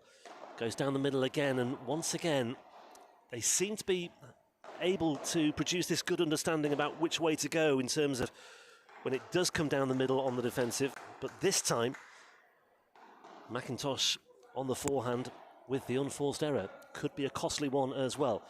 Lets that one drop off the glass. Has enough to work with on that return of serve. They come forward once again. Excellent defensive play by North Panting, and this time trying to cut it off on the stop volley. And this time she was on the reach and on the stretch. May have just been best advised to let that one go, and I don't think there was a call either. Or certainly not a very loud one. Vincent on serve, 5 points apiece. Remember, first to 10, you have to win by 2 clear points to secure the breaker and to secure the title on this occasion. High ball just played forward on the defensive. Yep, good intelligent play again by Wrench. Almost inviting Vincent to gamble to some extent on the follow-up. She had to do something with that. And it wasn't quite what she wanted. Wrench on serve once again. That blocker on the backhand from Vincent. North Panting takes over. There's a bit of a gap opening up on that far side. It's something they try to exploit. Wrench just lets that one drop, plays the defensive high ball, comes in again. This time it's a lower ball, just about clears the net, has an opportunity to lob her opponent, fails to take the opportunity, has to play that one on the volley, and Vincent steps right across into the advantage court to play that one. Slightly out of position, but she gets back and she recovers her ground well. McIntosh on the backhand, one of the longest rallies of the match so far, and it culminates with the unforced error on the volley. And it's a priceless point for North Panting and Vincent. My goodness me, how important could that be as we hit the latest changeover?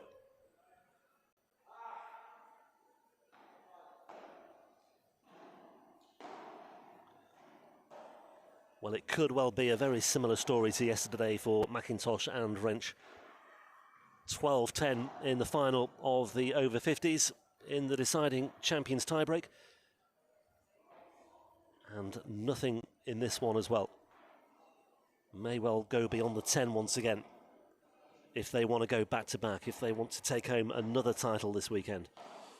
Could well be a very long, worthwhile journey for these two. McIntosh and Wrench from the Edinburgh Sports Club. McIntosh with that devastating slice on the forehand once again. Yeah, just long, well left. Quizzical look again from Mary Wrench, but it was just long. And crucially, a good time to pick up a little mini break of serve as well. North Panting and Vincent with the 7-6 lead. And with 2 serves to come as well. Maximum returns here would leave them very much in the driving seat.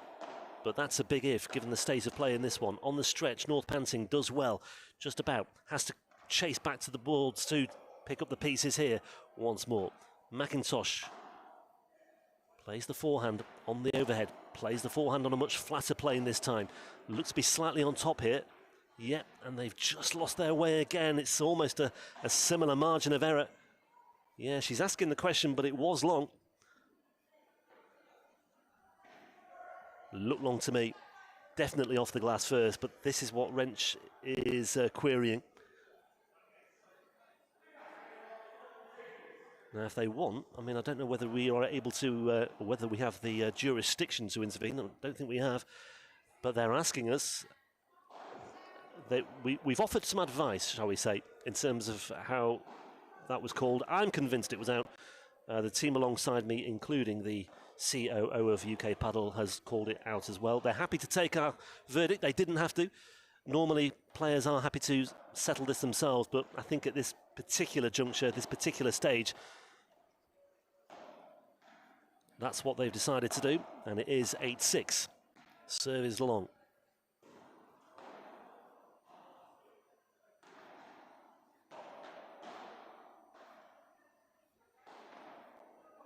North Panting with the high one. They come forward in unison once again. That was a testing one. Really can assert themselves here, and they do so with that devastating overhead.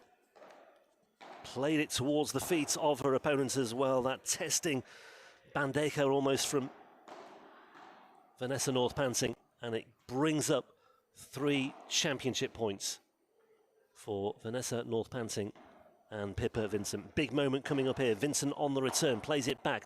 North Panting on the backhand. Vincent on the defensive. Excellent defensive work as well. Just inside the glass. Has to go again on the overhead. Comes in once more on the volley on the forehand.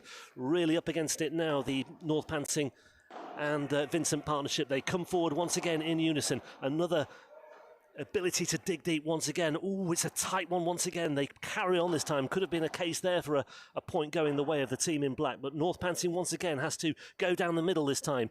It's McIntosh on the defensive, and there's the mistake from Pippa Vincent, the unforced error. First opportunity comes and goes.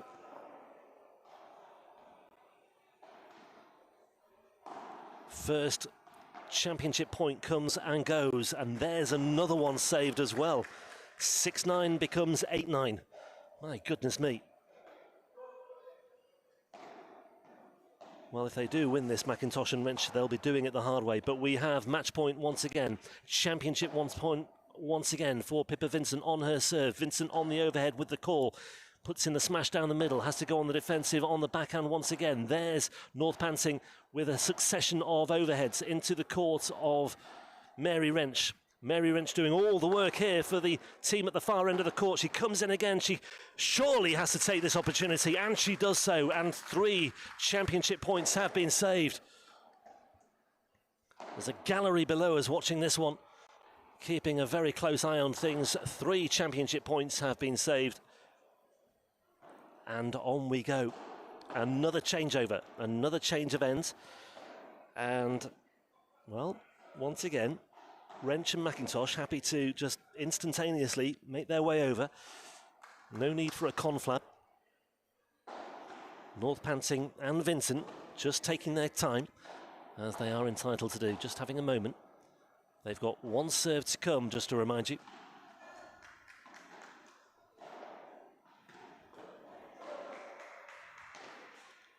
And you have to win by 2, just to be crystal clear. Vincent on serve. This time it's deep. May could have been a little bit deeper for her liking as well. North Panting with the high ball on the defensive. Mary Wrench, excellent play down the middle. She could not have planted that one any better. She watched it like a hawk and she played it down the middle. And I mentioned earlier the experience they had yesterday of winning the over 50s in a champions tiebreak in the final on Saturday night, and they may well do something similar. 12-10 on that occasion. The 10-9 lead is theirs, and it's something they want to build on. First serve is long. First serve was a nervous first serve. My goodness, the second serve was an anxious second serve as well, and the net cord carried it wide into the wire as well. And McIntosh and Wrench's first match point comes and goes as well. 10 apiece. 1 serve to come. This simply has to go. Conservative serve. There's the volley on the follow-up. North Panting on the backhand picks up the pieces. Does well to get the forehand. Makes the connection. Oh, and the defensive forehand from Pippa Vincent was long.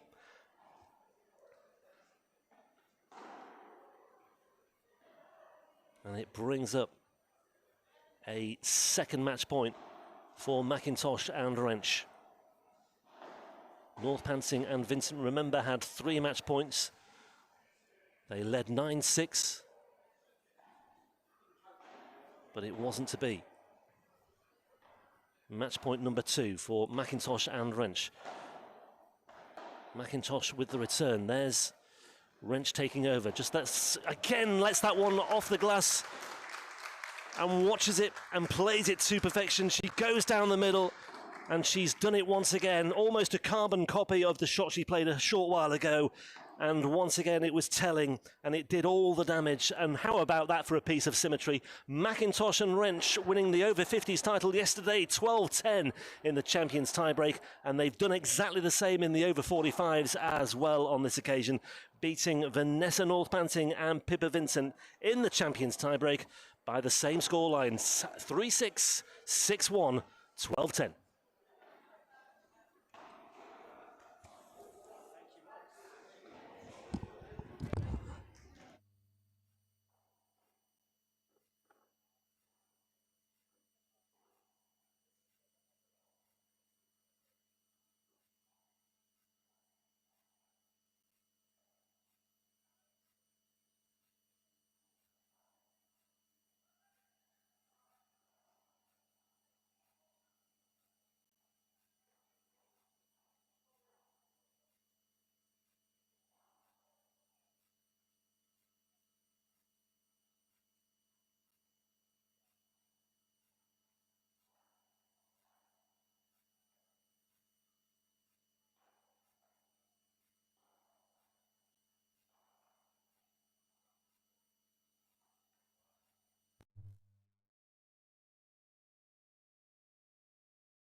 Well, you join us for the second instalments of the women's over 35s, a second round robin encounter featuring once again Katrin Thomas and Amy Grover, who were beaten in their opening match by Rebecca Davis and Emily Leighton-Smith.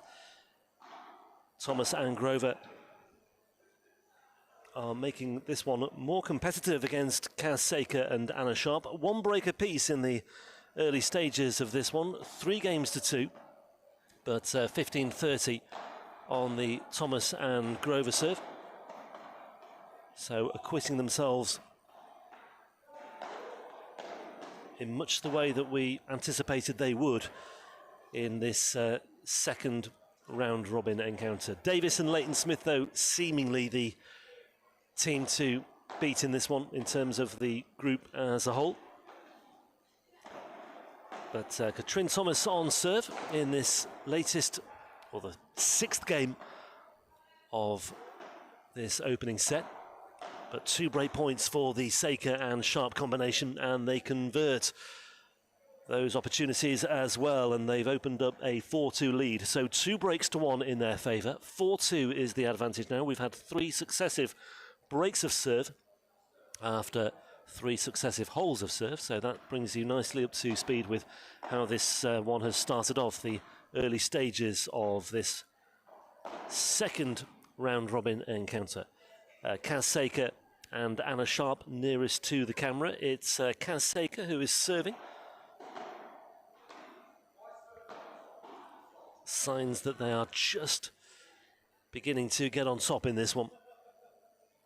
30 love on serve as well. Down the middle, Saker goes on serve as well. Great pickup by Sharp to keep the momentum going. Nice volley into the far corner, picked up on the backhand though by Amy Grover. Amy Grover again on the backhand, a little bit of a stretch and a leap there from Saker, but she just about makes the connection. Sharp takes over on the forehand with that Baccara.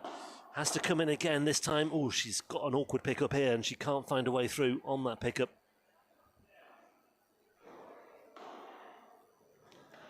Saker serve deep. First serve as well. Telling first serve. That's excellent play by Kaz Saker.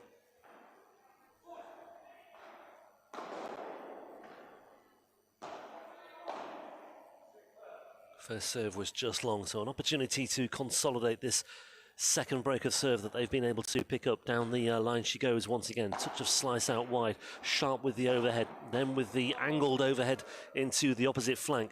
Has to go off the back wall. Plays the high ball on the defensive. Thomas is underneath this one. And again she tries to use the angles of the wall effectively. Grover on the backhand. Sharp with the high ball once again. Really good rally this, but Sharp goes long.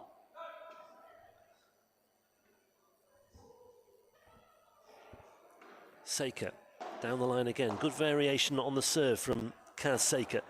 That's a lovely angle though from Sharp, and acknowledged as well by Amy Grover with that little tap of the racket. And this time they come through, and after that succession of breaks of serve, it's an important hold of serve by Kaz Saker, and the Saker-Sharp combination lead by 5 games to 2 in the first set. Yeah, Rebecca Davis and Emily Leighton-Smith beating Thomas and Grover 6-love in our first match of the day on this main show court on which we are providing our stream today. And while Thomas and Grover have stepped up a little bit in this second encounter, they have work to do once again. Serving to stay in the set, 2-5, and it's Amy Grover back on serve.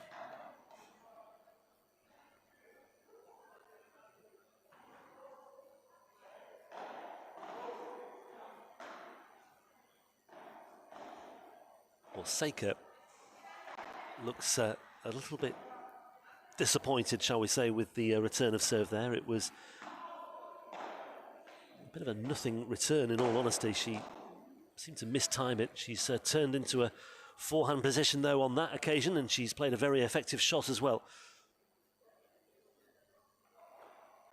to get back on terms at 15 all. First serve into the wire. Backhand is high, but inviting, too inviting for Grover, who may just have been caught by surprise there at how much time she had on the return of serve. But she got the response horribly wrong, and it was high into the glass on the follow-up. Backhand with punch played by Thomas there. The overhead is effective. Seika with the pickup. Again, the backhand is true from Thomas once again. Thomas has to go back this time. Onto the forehand. Sharp with the overhead. Plenty of venom behind that one. And again, this time, plays with a softer ball. Yeah, and that was a tricky one for Grover to play. She tried to play it almost blind overhead. And as soon as it left the racket, it was always going wide. And it brings up 2 set points for Seika and Sharp. First serve is wide. Second serve is inviting once again for Seika. Sharp with the high hanging overhead. Seika steps in, Sharp steps in, and she steps in with a telling forehand down the middle as well. And that will do it. That is the first set in the bag for Seika and Sharp, who take it by 6 games to 2.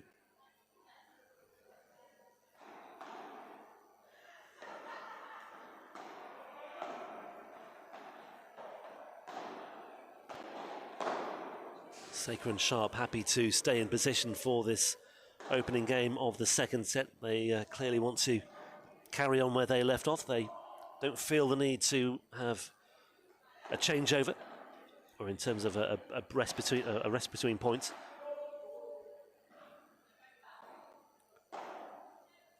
Lovely on the angle from Sharp, but she's just overdone it.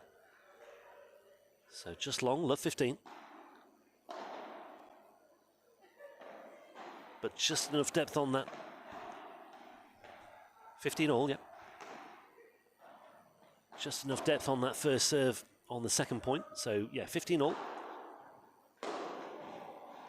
Sticking to her guns, going down the middle. Sharp on the overhead. Touch of slice on those overheads as well. Just, yeah, making life difficult for Amy Grover there. It's been a real feature of Sharp's play so far, the slice that she's able to generate on those overheads when they present the opportunities. That's a really good first serve, though. Could not have planted that one any better. And she is racing through this service game as well. 40-15.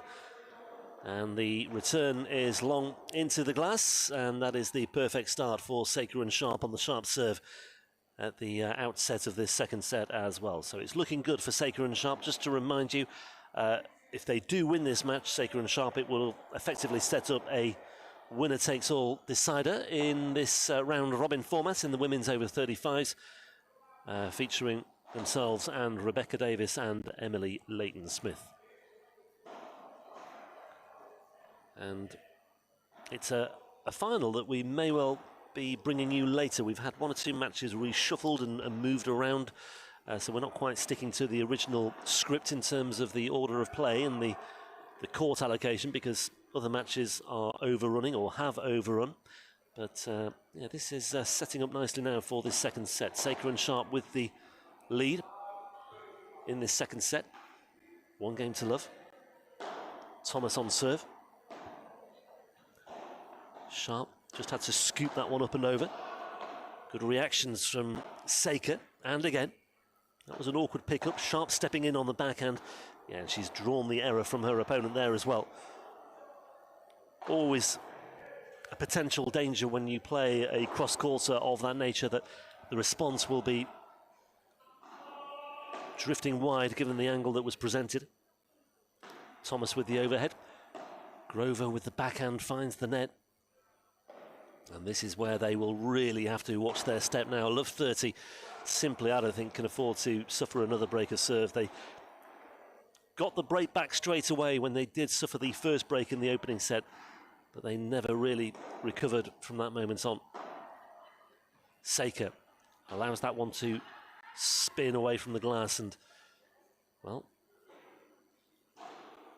got the first part of the equation right, but not the second.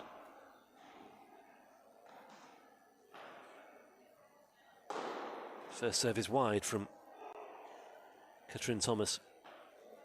Goes down the middle on this occasion on the second serve.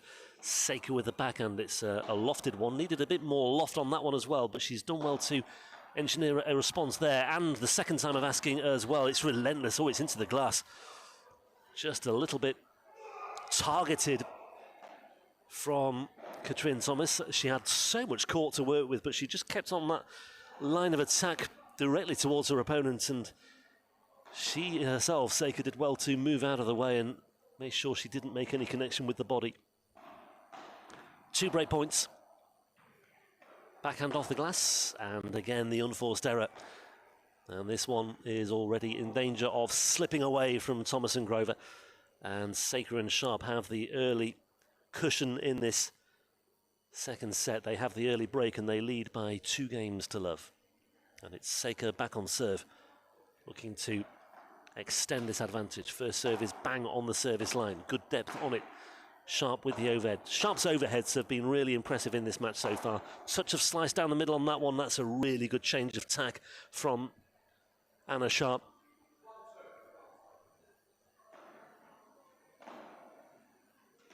Just totally deceiving her opponent.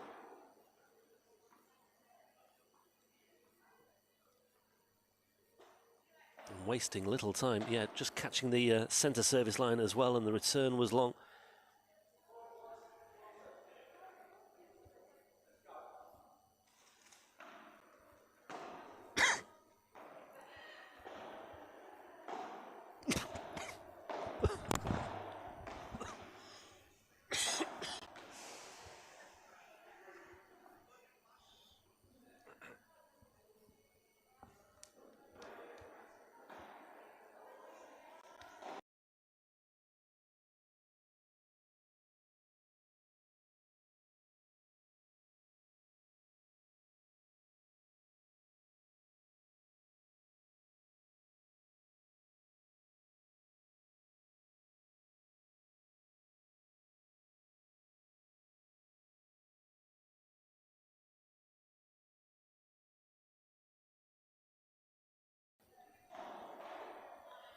Yeah, Seika and Sharp really in control of this one now, holding on to their service game and embellishing the break of serve as well for good measure.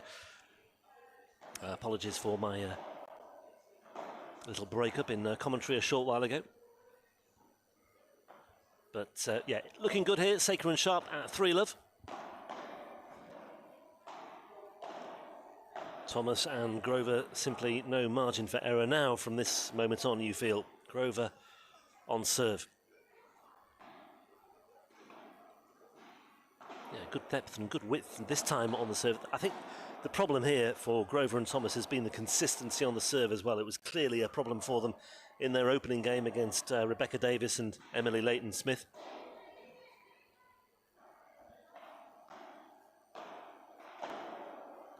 But they do need to find some rhythm as well on these service games and on the service motion itself, and the tactics that they are able to bring, the strategy on serve is vital for them.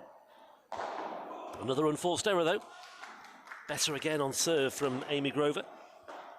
Sharp slices coming to effect once again. Oh, that's gorgeous play. That really is really good stuff from Anna Sharp.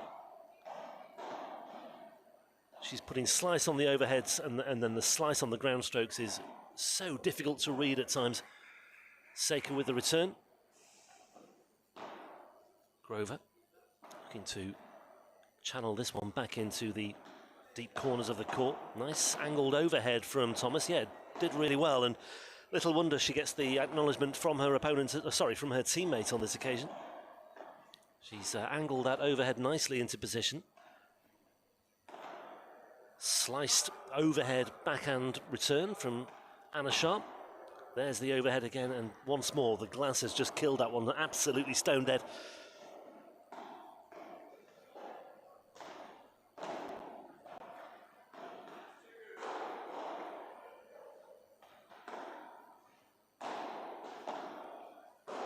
Sharp once again picking up the ball down the middle. Seika with that punchy sliced approach over the net. And again, it's the fine margins for Thomas and Grover that are really working against them at times.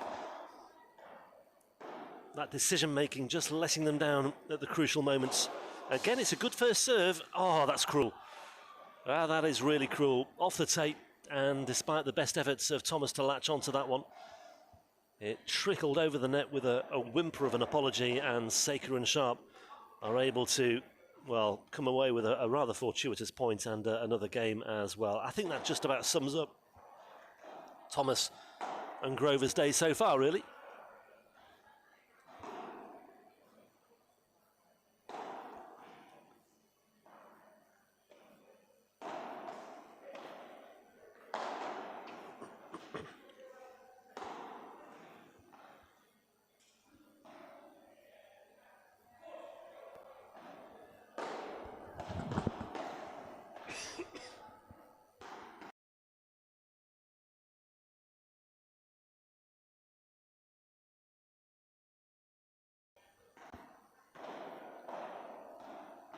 Placement once again, so good on the serve from Sharp.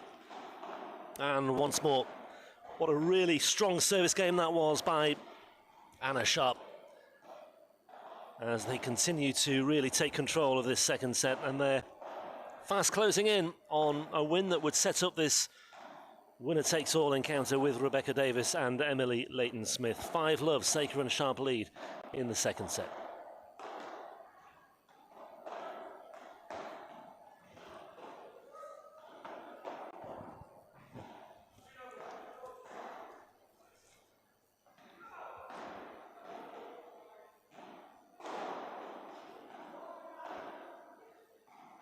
Well, the game looks to be almost over.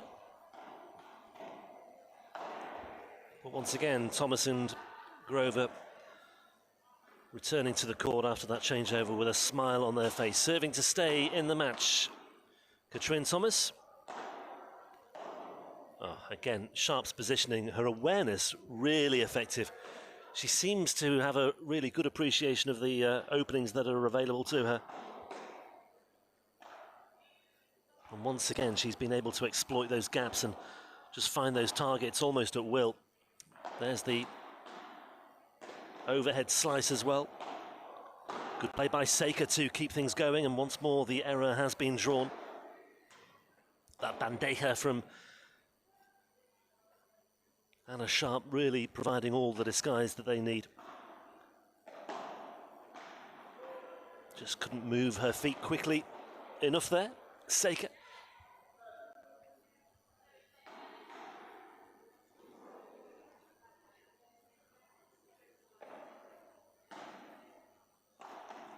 Backhand with the angle, gorgeous return of serve by Sharp. Getting the acknowledgement as well from her opponents. Could not have played that any better either. Just putting it into that hard to reach area just in front of the net. It was on the reach and Thomas couldn't find the response, and this one is almost over. Saker, high ball, and again this time on the backhand. Thomas again looking to keep this one going for as long as she can. She has to go back to the wall. It looked to be long, but they get away with it. But they come away with a point anyway.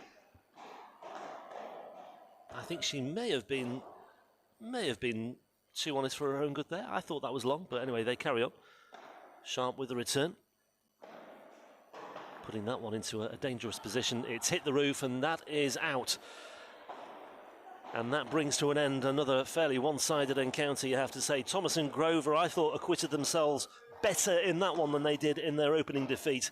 But in the end, Kaz Saker and Anna Sharp, too strong, too good, and too emphatic when it mattered as well. A testing combination, these two. It'll be interesting to see how their group decider and their title decider with Davis and Leighton-Smith pans out. But for the time being, they've won this one fairly emphatically. 6-2, 6-love.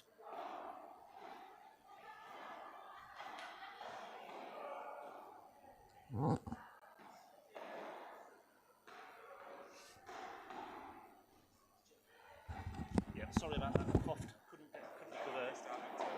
I needed a cough button. Just give me a signal, I can turn it off on here.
A very good afternoon and a welcome back to the UK Padel Masters Series Finals, day 2 of this groundbreaking weekend at the Padel Hub in Southampton, and our attention now turns to the final of the women's over 55s.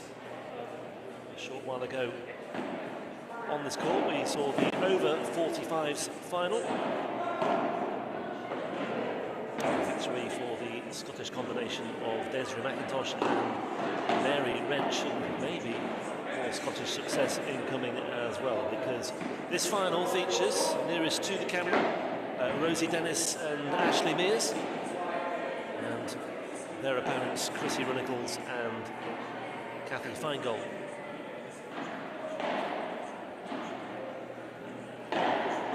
After the much formalities and the spin, the two players are changing ends. It looks as though it will be Runnels and Feingold to start things off, and will serve first.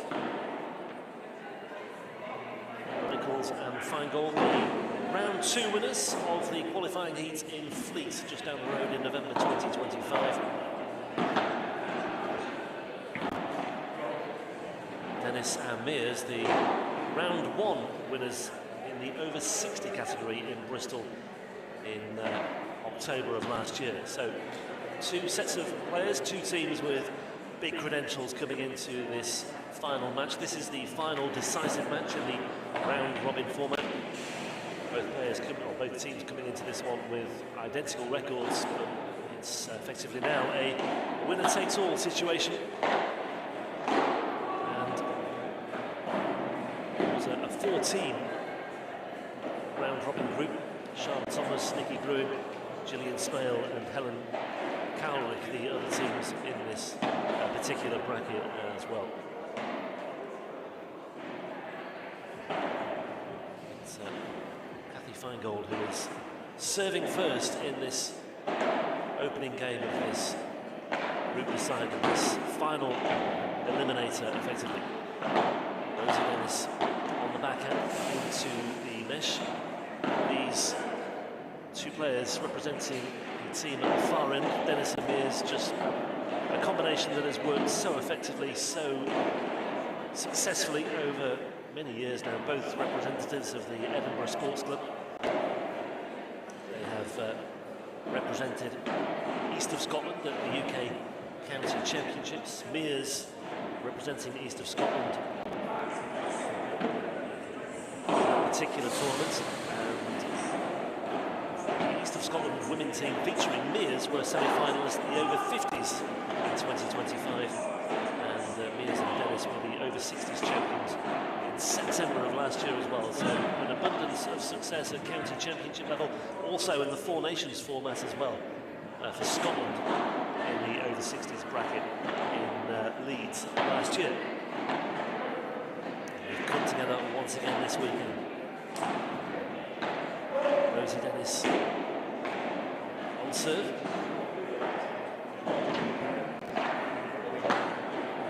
Here's with that cushion volley. Towards the net, plays the backhand, looking for the gap that had just momentarily opened up on that far side. Has to pick this one up, it's going to be awkward. She's done well. Mears bailed out to an extent by her playing partner there, as Runnels stepped in.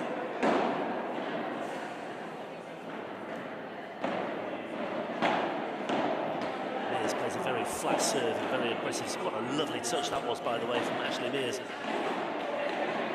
Such soft hands down at the net. Just singing the praises of the Dennis serve. It's very flat. It's with a lot of pace. Mears with the overhead. Difficult for a stretch there from Feingold. Runnels steps in, makes the move. There's the angle, but just too much elevation on that one. Nice idea from Rosie Dennis. It was the way to go. It's a costly option, because there's an opening here. I've never seen that flat serve hit with real pace. Such a difficult serve to read and respond to. And how about that for pace? Right into the corners, right off the glass.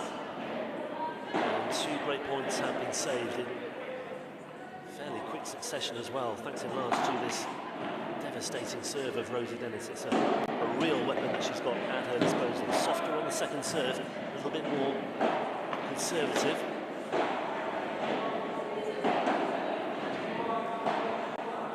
Advantage, Rosie Dennis.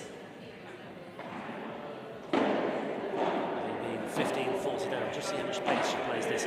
Well, that one is off target, that was into the wire.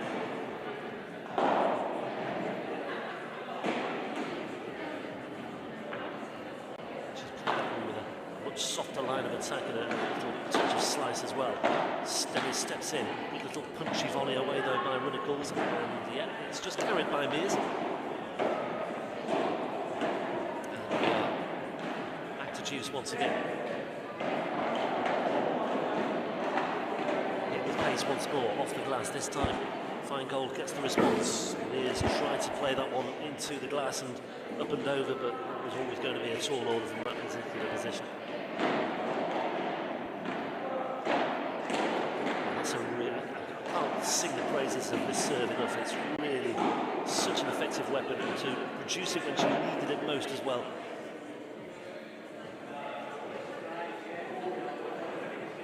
I calculate this might be advantage number 3, so I think we'll have another Juice after this.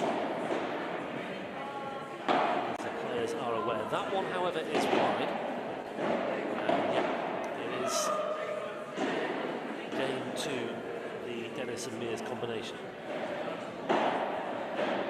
So a really good service game from Mears in the sense that it was such a great illustration of her prowess on serve. 1 game all, on we go. Dennis with the backhand. Mears with that scooping up and over. Has to play the backhand down the line. Intelligent play as well. Time to turn though for Feingold.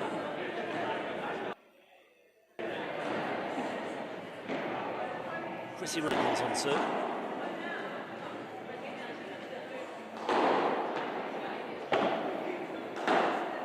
Volley goes down the middle. Feingold with the backhand. Runnacles steps in. Oh, they seem to leave that to one another there. That was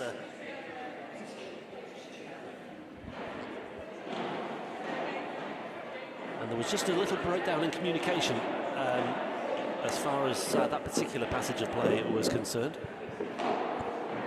It's gone down the middle and they sort of left it to each other. This time they get it a bit more measured. Mears though, oh, she was deceived there by the bounce. And as soon as it was left to the chance and the uncertainty of going off the wire, that was where the damage was done really, because it was an instinctive response that went wide of the mark. Runnacles on serve, and again she goes down the middle, and again it's to good effect as well.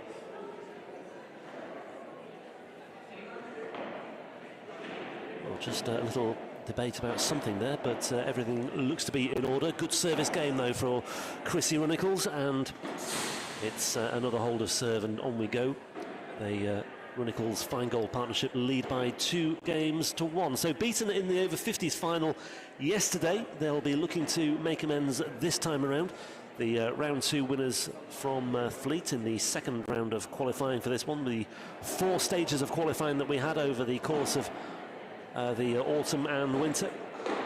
They were the round 2 winners in Fleet. Rosie Dennis and Ashley Mears winning their category in Bristol in the first round in October.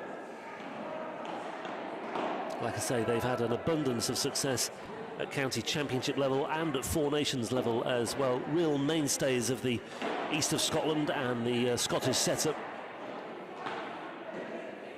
And as I mentioned, success already today for the Scottish pairing of Desiree McIntosh and Mary Wrench as well in the final of the over 45s. Now, there is another little debate going on about, I think they may have, well, fact is, Feingold and Runnacles lead by 2 games to 1. I think they may be concerned that they've got the 2 on the wrong way round on their scoreboard, which the players are looking at in terms of what's going on court itself, but Dennis and Mears serving at So 1-2 in this opening set of what is effectively the final decider in the women's over 55s. Options here for Mears as she lets that one drop. It's a strange situation actually, because she had plenty of time in the return of serve, or after the return of serve. But I do believe that serve will be key here for this Scottish pairing, because as we saw, Rosie Dennis was devastating on serve. Mears, from what I've seen in the county championship circuit, is one of the best in this age category on serve as well. So if she can satisfy her side of the equation, it could be difficult for Runnels and Feingold to maintain their standards in terms of the return. There's the overhead on the response. Excellent use of the glass by Feingold. Can't pick up those pieces. Almost to coming together down the middle as well.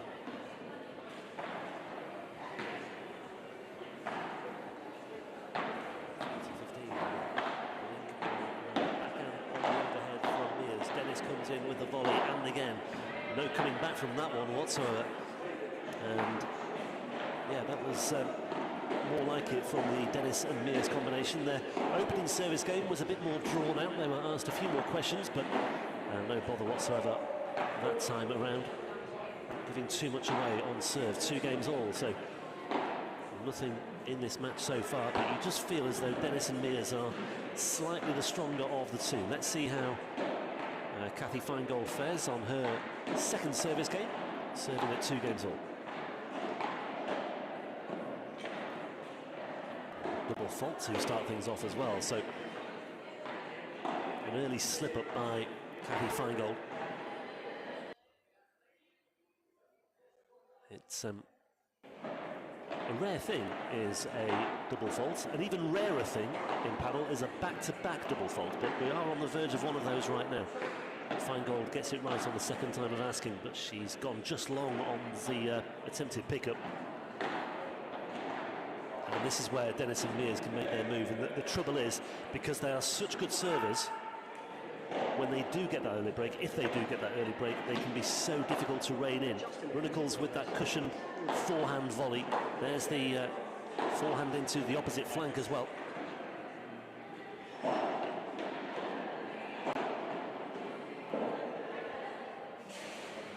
This time they get the verdicts. 15-30. Just long. Well, Feingold thought it was good, and the return was hit as a lazy return by Mears. She knew it was long. It was long. But I think Feingold just felt the call wasn't loud enough. Backhand return, nicely played by Feingold. In comes her teammate for the overhead. Mears has done really well to keep this one going. If they salvage the point from here, it'd be something special. Dennis with the pickup, and Mears has to come in again. This time goes down the middle. Excellent response by Runnels once more. That's the second time she's kept her team going in this one. Dennis with the overhead into the net, and that one is a point that got away for Dennis and Mears. They look to be in control of that one. They had the early advantage, they had the early positioning as well, but it wasn't to be in the end. 30-all.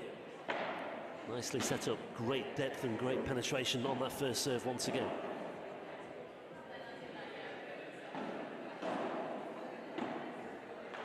(40-30). Just wide, not far away. May have been an argument that it clipped the line, but happy to carry on with the second serve. Feingold with the backhand. Runnels with the overhead on the smash. A little spin there from Mears. Dennis takes over with the backhand. Pick up by Runnels once again. Oh, that's, again, the positioning, the awareness from Rosie Dennis really does deserve a lot of acclaim. That was such an eye-catching shot to play, and she made it look so effortless as well.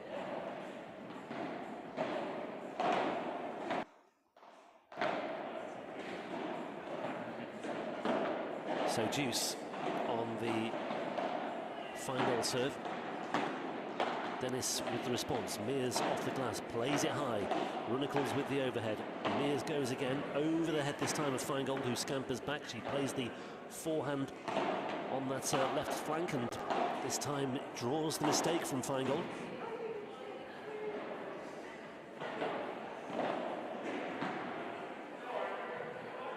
Dennis and Mears have this potentially priceless break point. The left-hander comes in with the first serve, gets it on target this time. Mears just happy to soak up the early pressure. A little bit of a net cord working nicely for Feingold on that occasion. That one has just carried along, and so we go back to deuce once again.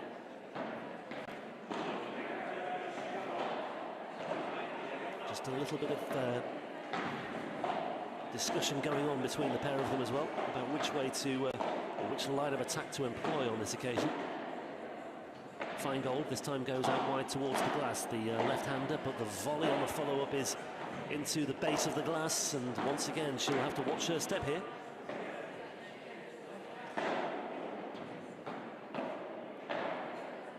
Hit with pace towards the service line, backhand lob from Dennis. Mears with the orthodox forehand lob down towards the recesses of the court. She comes in with the overhead, gets this one a bit more certain, and again she'll have to back it up.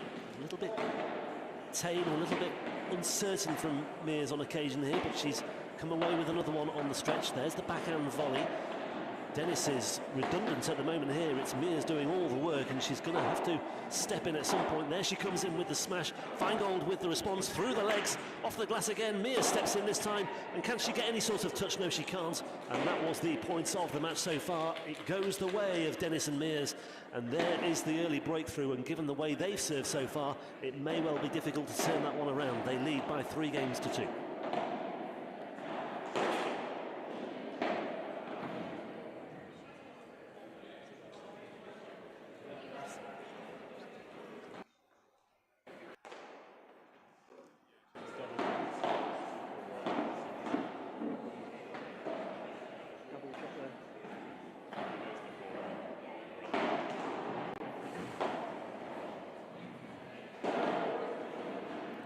Are working hard, not just in terms of their prowess on court, but in terms of monitoring their scoreboard on the display unit at the base of the net as well. It's just another element for them to get involved with this weekend. It is 3-2 in favour of the Dennis and Mears combination. And Rosie Dennis, server of the match so far, is back on strike once again, serving with the break at 3-2. High lofted backhand from Mears, comes in again, stoops low to conquer there. Great footwork, great bend of the knee by Mears as well to pick that one up. She steps in with purpose and authority. Dennis picks up the loose change at the back of the court, and she comes in again with a wonderful backhand, and she just spots those gaps almost at will, does Rosie Dennis. Such an intelligent player, and she's landed that one absolutely on the money. Dennis serving well, Mears working hard likewise. Keeps this one going with a high ball. Oh, it's gone past Mears. She was unable to make the connection on that one. But yeah, this is the thing with Dennis and Mears. They got the break, and they are I would venture they are slightly the stronger of the two servers in terms of a unit. Certainly Dennis, and it is going to be difficult, especially when Dennis is on serve, for Feingold and Runnels to find a way through. Now they have gone a break down. 30-15, 3-2. Mears steps in, little element of disguise on that backhand. It looked all the world as though she was going to play that one down the middle, but she was able to switch it into the attack towards the width of the court, the flank of the court. The way Dennis brings down that high ball as well is so effective. And that was a real, even though it was 40-30 and it was game over, it was a really quick-fire service game from Rosie Dennis, and Dennis and Mears extend their lead 4-2. Chrissy Runnels back on strike at 2-4. Down the middle she goes. Backhand response by Rosie Dennis, and the reaction tells its own story.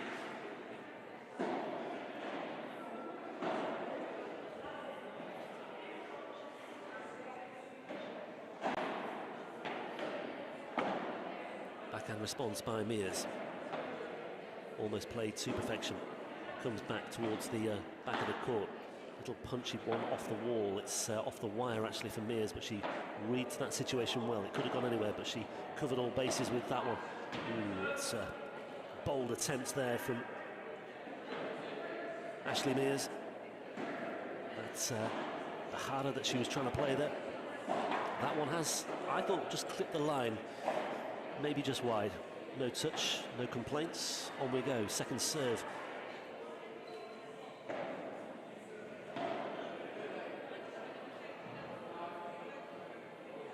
Don't think she'll be so aggressive down the middle. She did go down that flank, but she plays it relatively safe in the end.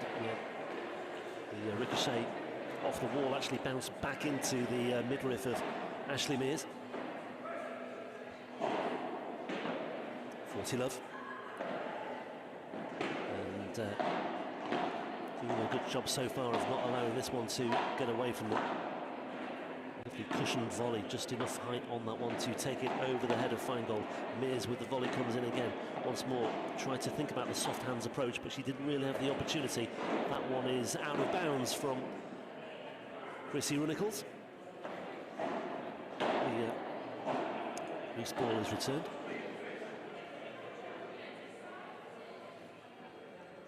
40-15. Just wonder whether she'll go down the line again. It's been a good line of attack for her so far. She did, but it was, again, a conservative one. Feingold lets that one drop, plays that one, gets the low ball, gets that slice on that low ball off the glass as well. That's Bahada played really effectively by Kathy Feingold. And, yeah, good strong service game, in all honesty, from Chrissy Runnels. Just that 1 point conceded along the way. And this first set is ticking over very nicely indeed. Dennis and Mears with the break. And they have, I would still venture, a slender advantage, 4-3.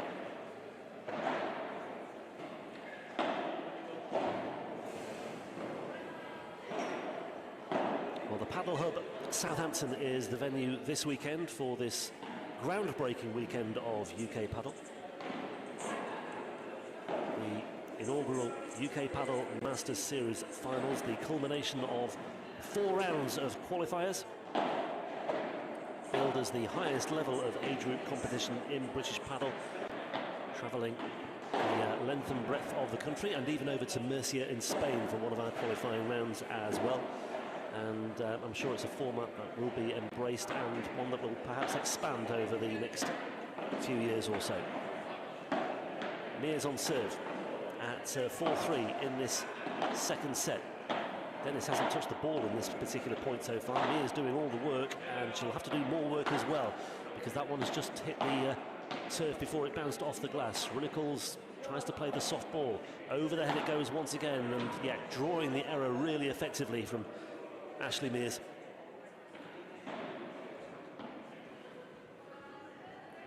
Just that sudden change of emphasis, and it changes the whole direction of play, and it draws the error from Chrissy Runnels.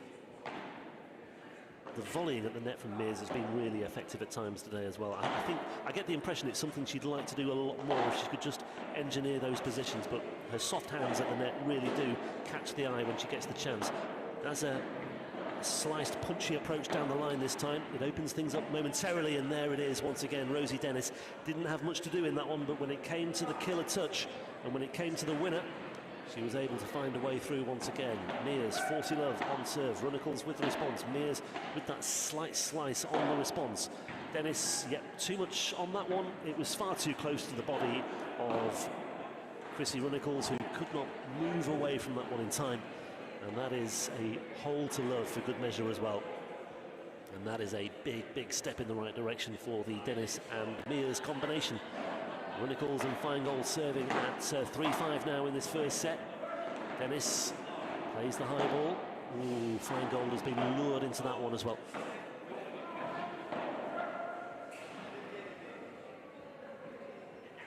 Sometimes feel as well with certain partnerships, it's all about the first point. It's all about just having that platform on which to build, and it can so often make or break any particular given service game. Especially in a situation like this, serving to stay in the set and stay in the position that they are trying to maintain. But it is love 30. Stretch once again. I think they're targeting those overheads against Runnels because she has looked a little bit vulnerable at times on those overheads. That's again perfect from Ashley Mears on the overhead into the corners, and there's the perfect angles from Rosie Dennis to back it up as well, turning her opponent inside out and coming away with another fairly routine point as well, and in the process bringing up 3 set points. Love 40. Work to do once again. Good first serve, telling first serve. Yeah, she'll need more of those, I feel, moving forward. Played with pace, using that glass effectively, finding the angle, finding the depth and the width in all good measure. 15-40. Yeah. And again, using the angles very well. Behind Mears on that occasion, couldn't move in time. And there was nothing doing on the bounce as well because it hit the apex of the screens really, rather than coming off 2 angles. And whenever that happens, then it's always going to be only one outcome. Second serve, 30-40. Clatter of glass from the racket, soft hands from Feingold once again. Look at that line of attack that she's going for. This time she switches it over to Dennis's side. Maybe just targeting that opposite flank a little bit too much now. Deep into the corner it goes. Feingold has to play the high ball. They try and get the net here. They've not quite taken full control, but they might be in control here. The mesh, though, works kindly for Mears once again. Feingold with the high ball up into the air. Mears will retrieve. There's the pickup, and there's the other attempted overhead. And on we go. We're back on equilibrium once again now. Although maybe Mears and Dennis have slightly the upper hand. She's overdone it, though. Oh, she knows it. As soon as it left the racket, she knew she was in trouble. And every credit to Runnels and Feingold for salvaging this one. They were in all sorts of bother at love 40. They will still have to find a breaker serve, but for now, they are just about hanging in there. Close to the glass from Rosie Dennis. Mears with the overhead. Plays a reducer on that one.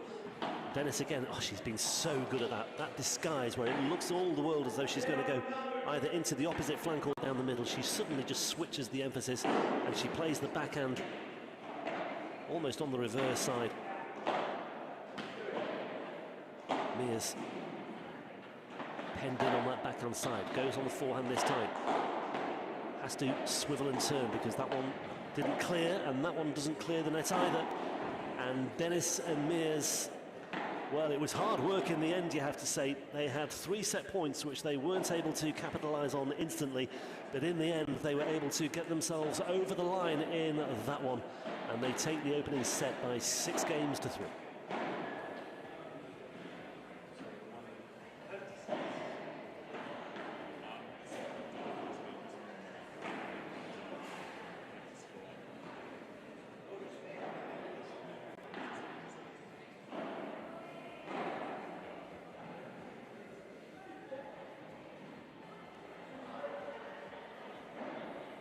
Well, easy to see where Feingold and Runnels need to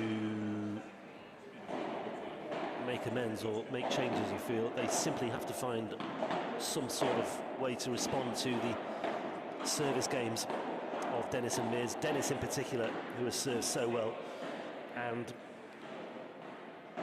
it is Dennis to start things off in this second set as well. So she has the opportunity to really cement her authority on serve and give herself and her partner the ideal start, the ideal platform in this second set. They take the opener by 6 games to 3.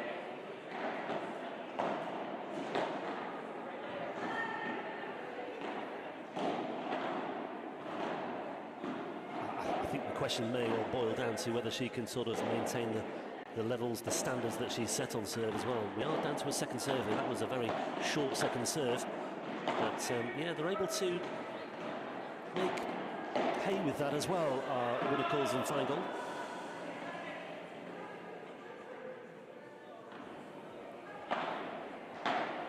Just able to get so much control on that aggressive first serve as well. Mears on the overhead once again. Runnels Runicles having to just dig deep once more and just keep asking the questions of Ashley Mears, who keeps on coming up with the answers. There's another overhead for her to deal with. She's trying to find those positions down the middle, trying to just create some uncertainty. Oh, there is plenty of uncertainty as it ricochets off the wire, and yeah, you could just see Runicles there just trying to hedge her bets as to which way that one would go, but unable to do so. There's the soft touch from Mears once again. Beautiful play. That's just opened up the court. Ooh, it's just wide from Dennis. It was the right idea because Runicles was committed the other way. She was already moving into one portion of the court. There was loads of open court behind her, but it was just just wide on this occasion. Just look at how much pace she plays on that serve. That is so impressive.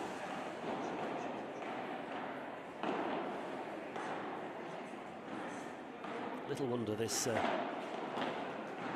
partnership, this East of Scotland team, that when it comes together has had so much success of late at this particular age category as well. Because with Rosie Dennis, Ashley Mears, and when you look at the way that Desiree McIntosh has led the team as well, Dennis comes in, keeps that one low. Just landing on the turf first. Backhand overhead from Mears, comes in for the volley, yet just a little bit spongy off the bracket of Kathy Feingold there.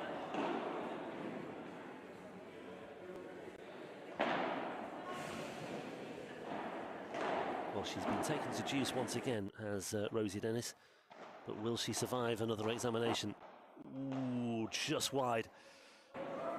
No complaints either from Rosie Dennis. She knows it was wide. It looked wide from here, and it was instantly called wide as well by their opponents as well. So back to deuce. This could be, dare I say it, a pivotal moment in this, well, not just the second set, but the match as a whole, really. I said it was key that they found a way through on the Dennis serve, and they may well just do that. First serve was long.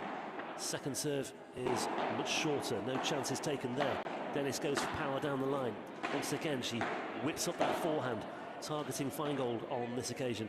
Mears lets that one drop rather than... she should have taken that one on the overhead on the reverse. Hindsight's a wonderful thing, but I thought it was there for the taking. And as soon as she changed her mind there, I always feared the worst for her. Break point once again. Perfect, absolutely perfect on that serve once again. You know, when they've needed a rescue act or a rescue mission, Rosie Dennis, more often than not, has come up with the goods on serve to get them out of jail, and she's done it again once more. That was definitely there for the taking for Runicles and Feingold, but it's the same outcome. Real examination on the serve of Dennis and Mears, but Dennis and Mears once again come through unscathed. And yeah, that must be really disheartening for Runicles and Feingold, because they know that was an opportunity, and they might not get too many opportunities like that as well moving forward in this second set. And that puts even more pressure now on the Runicles serve as well, because she knows that playing catch-up, she has to be absolutely spot on with her service game here. Otherwise, it could well be a difficult task for them to try and get back into this. Anyway, let's see how they fare here. Serving at love one. Down the middle she goes. Feingold is watching that one carefully. Up in the air it goes. Mears on the overhead. This time, Feingold reads it well off the wall. She made the move in advance. Runicles just scooping that one up and over. They both make the move this time. However, that's the danger when you're on the run, when you're scampering after a ball off the back wall and you're making the move in advance. It's so often difficult to apply the control on the run and therefore on the touch as well. Backhand return. Perfect placement again from Mears once more, just doing enough. Nothing flamboyant by Ashley Mears on those overheads at times. She just seems to nonchalantly almost put them in the right positions, and is able to just get it into a position where she can make a move. Runicles down the line. Forehand cushion from right Feingold.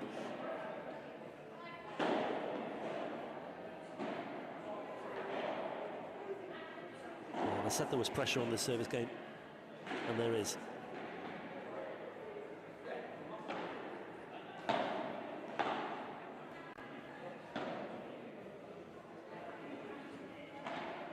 Forehand from Feingold, the left-hander. Mears with the overhead again. Feingold again, judging it off the back wall nicely. Plays a nice shot to turn defence into attack, but forced back once again. Mears with the overhead into the opposite flank this time. Which way shall she go? This time she goes down the middle.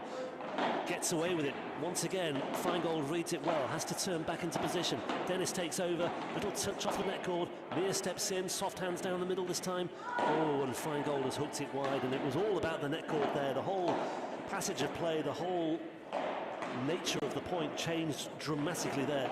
It looks as though Runnels and Feingold were in position, but all of a sudden they were on the back foot as a result of that net cord. And yeah, game changer, point changer, certainly. Lovely backhand steered into the angle. Mears again. Finds the mesh. Before she can find any portion of her opponent's court. There we see it again. All about the placement on that return of serve, the high ball. She's done such an effective job when it comes to that element of her game today. And once again, she's played that one to perfection.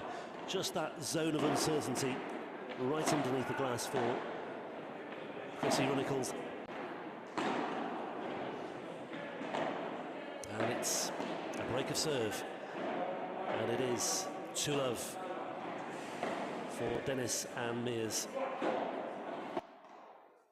And Mears is back on serve, and we talked about the need to stay in touch for as long as they can, and you just feel now if they can just maintain their standards on serve, then the title will be theirs. But do not rule out Runnels and Feingold. They have played well, but they just haven't played as well in as many sustained periods of this match so far, and that is ultimately the crucial difference so far. Love 15.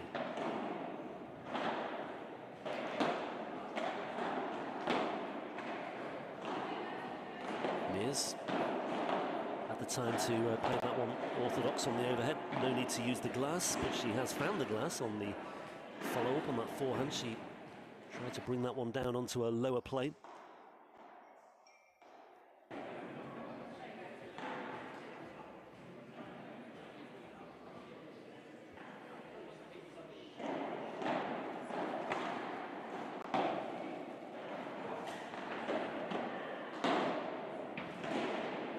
Feingold is getting a really good workout in terms of judging and anticipating these balls off the backcourt. It's been a real persistent line of attack. Excellent volley by Mears once again.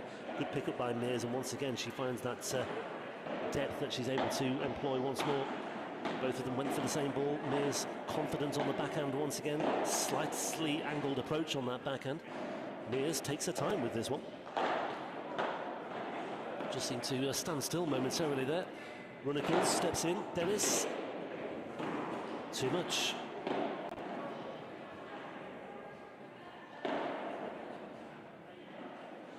Talked about it before as well, where a player feels maybe slightly redundant in a situation. Feels the need to come in and make a move and make an intervention, but just lost her way there. Just wide of the mark on the first serve. Mears on this all-important second serve. There's the stretch on the overhead once again. Once more, Feingold has read that well. She's reading those off the wall very well, and she's making those moves in advance very well also. And the joy was short-lived for Dennis and Mears, because they've been broke back straight away. And the instant break back puts Runnels and Feingold in touch at 1-2.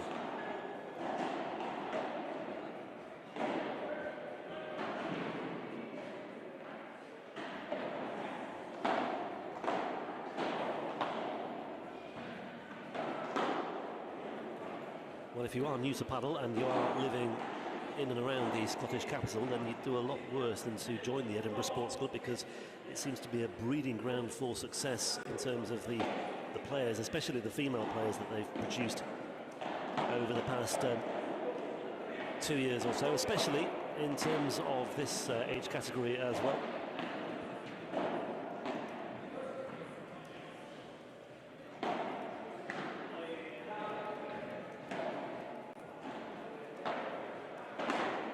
Feingold back on serve at 1-2 in this second set.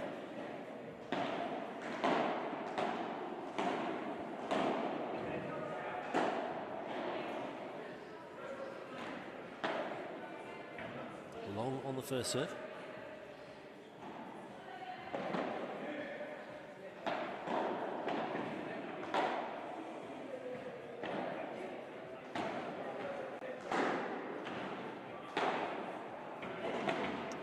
Yep, had to use the glass there. Rosie Dennis tried to find the angle on the previous visit as well, but yeah, she knows that she needed a little bit more on that, because once that ball was picked up by Runnagles and it came off the glass, it was always going to be difficult, and Mears did her best with the effort off the glass, but nothing doing on that occasion.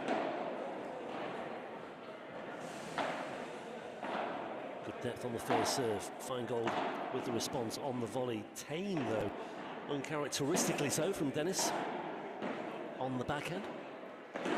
Barely a quarter of the way up the net on that one.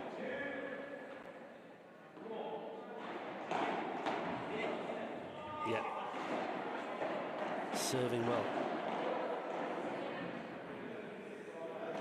That's the danger. If you try and anticipate that by standing back a little bit more, it can go slice the other way, and it can be so difficult to pick those up, and it's difficult to pick those up as well when it bounces off the mesh, because you never quite know which way it's going to go, and that was a very short-lived service game. And yeah, 2-love down, back on track at 2 apiece. Rosie Dennis back on strike, and let's see how devastating she is with this one. She has been extended, though, in 2 service games so far. I feel as though it might be there for the taking. Second serve, touch of slice. Mears with the overhead, gets that one absolutely spot on as well. And again, Dennis tried to play the angle there. The angle was open for her.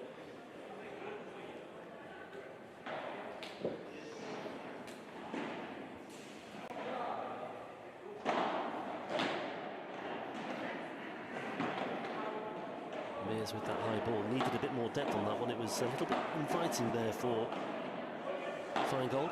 Runnagles plays it into the corners once again, a little bit of punch once again. It's a repeated line of attack there from Chrissy Runnagles. Mears uses the wall effectively, uses that mesh, tries to create the uncertainty. Oh, well, that rolled across the tape and almost reluctantly hopped over the other side. That was a moment where time seemed to stand still.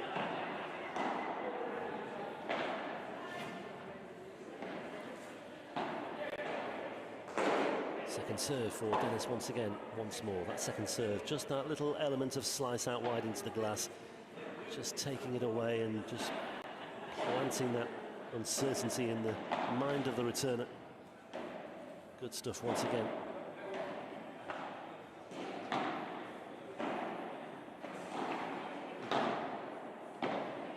Mears, excellent lob once again. Oh, just long. I thought it was going to land just inside the glass.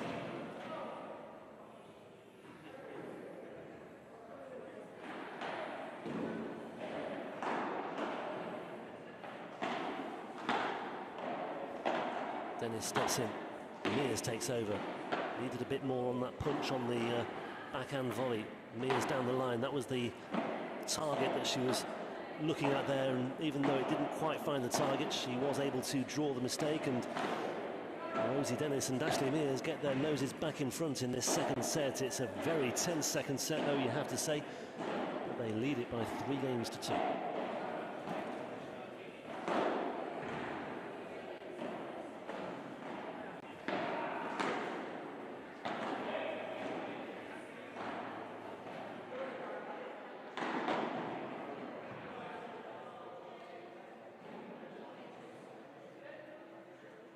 Well, that first set really was all about the all-important break of serve, and I think now we're back on serve in this second set at 3-2. I think it will set things up very nicely indeed. I think many people would like to see a champions tiebreak to settle this one. Certainly Dennis and Mears will be hoping to avoid that particular fate, as Rosie Dennis can't quite use the glass to her favour there. 15 love from the Runickel serve. Just long.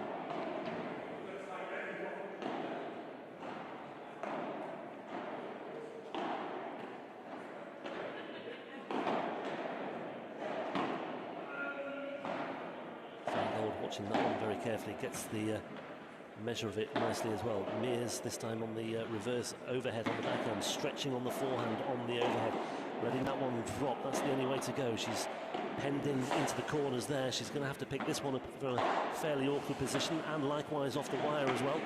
Once more off the wire, and you have to feel some sympathy for Ashley Mears there. She was in the line of fire on 2 or 3 occasions.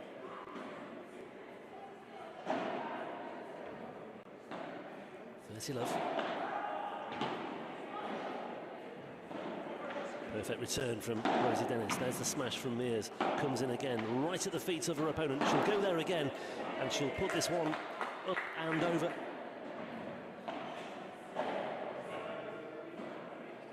Effectively playing that one out of the court. We do have a level of netting around the upper reaches of the court anyway, just to keep the ball within the confines, but it is effectively an out-of-bounds shot. Runickel's under pressure. Oh, she's played that so well. Great stretch and a great reach as well. And yeah, Runickel's did well there, because she could have been just in danger of being caught in 2 minds there, but she clearly had her mind made up and she went down the middle, and safety first approach pays dividends for her. Backhand again using that wire frame effectively, but this time Ashley Mears is able to read it well on the stretch once more. Ashley Mears, at times it's like a 1v2 situation for her. She's, I think, being targeted here, and she's picked up that one very well indeed. Dennis steps in now, looking to take over and help her teammate out wherever possible. Runickel's forced back. Mears will just take her time, let this one drop. She plays that one, brings that one down on the backhand onto a flatter trajectory.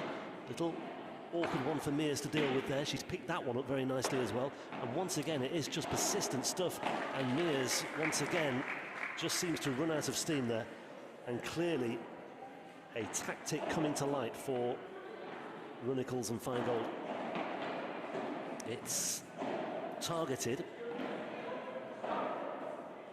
And they get their reward. 3 games all.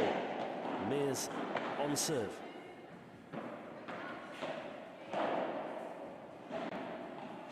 Runickel's soft backhand from Mears. There she can step in. That was the opportunity. She's done that a few times today as Ashley Mears, where in those net positions, the volleys nearer to the net than the service line, she's had the opportunity to put in a really robust smash, but she hasn't been able to do so. And that was a really good example.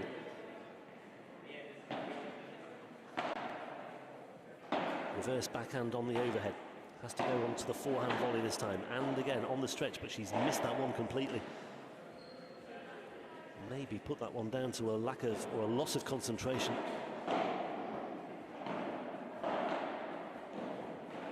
I think she looks just a little bit tired as well now, Ashley Mears.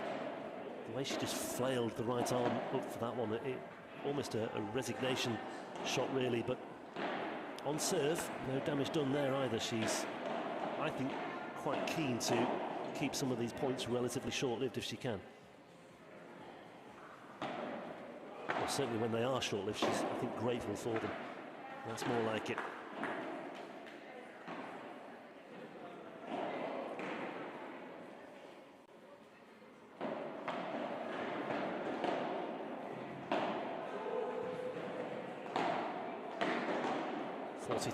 To edge back in front at 4-3. Mears plays that one down the middle, right at the toes of Mears again, but she moves out of the way very well, and she lets the glass do the work for her there. And then the error forthcoming from Kathy Feingold, and a hard-fought service game again is navigated by Dennis and Mears. They lead once again by 4 games to 3. They're 2 away from the title.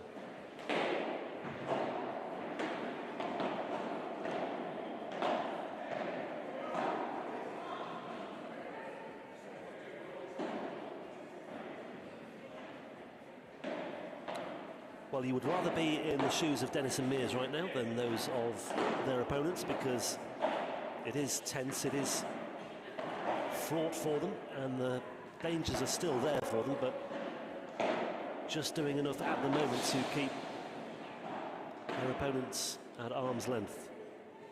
Any break of serve they can muster here, though, would be gratefully accepted. It's Feingold on serve. The fact is, she has served well in this match so far.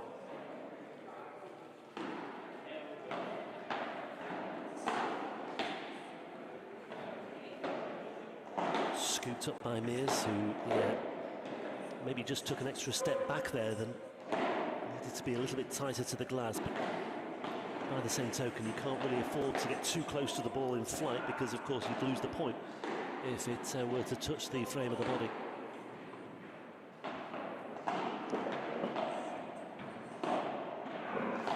Yeah, nice disguise on that serve, I thought there. Looked to be going into the corner, but quickly reassessed and went down the middle, and Mears via the wall, going wide of the mark.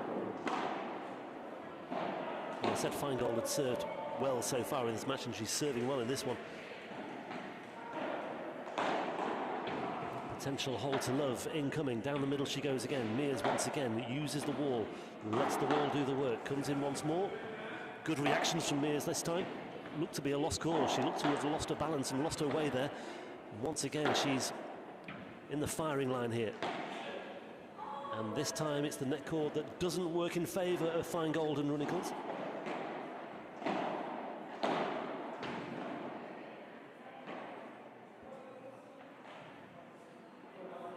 .40-15. Yeah, any sort of defence on that one will do from Rosie Dennis's point of view. They come forward in unison. Mears scampers back. Off the glass it goes. There's the Bajada there to bring that ball down onto a flatter plane. She comes in for the backhand. Excellent reach on the backhand. What a pickup that is from Ashley Mears again. How she's kept that one going, I do not know. And she's still under siege here. Rosie Dennis, well, it's the bounce of the glass that killed her there. But what a show of resistance that was from Ashley Mears. Did really well to keep that going as long as she did, but in the end, no reward. 4 games all. Well,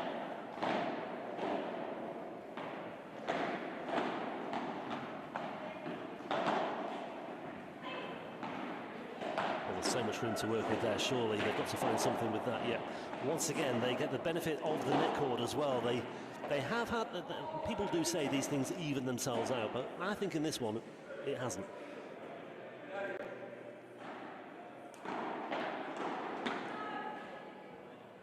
However, ironically, on a dead first serve, that one did find the net and trickle over.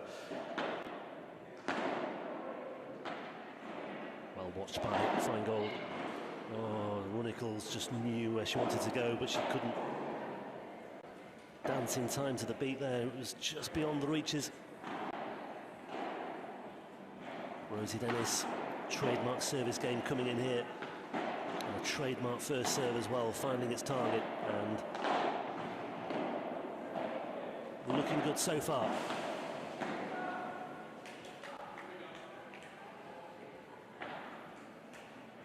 Touch of slice on the shorter first serve. Mears, there's the opportunity for Mears to smash one away, but she doesn't need to smash it away. Subtle touches doing the work there. She finds the targets instead. And Rosie Dennis with another comfortable ride on serve as the Dennis-Mears combination moved to within 1 game of the title. They lead by 5 games to 4.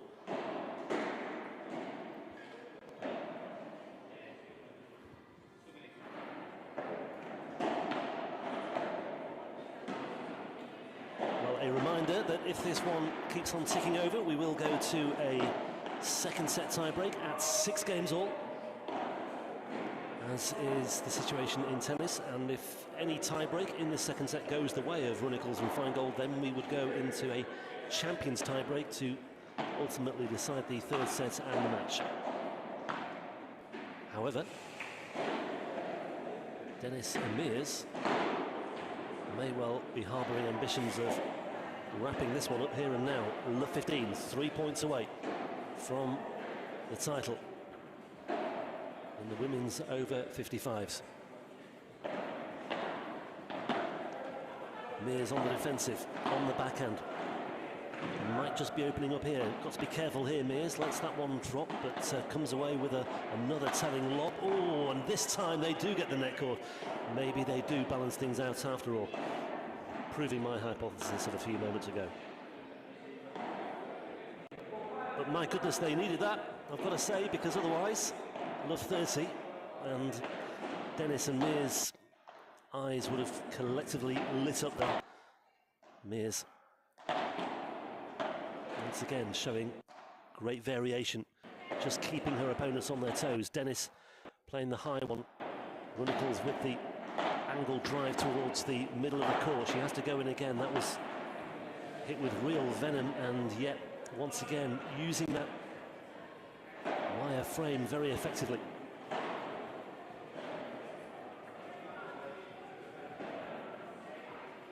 (30-15).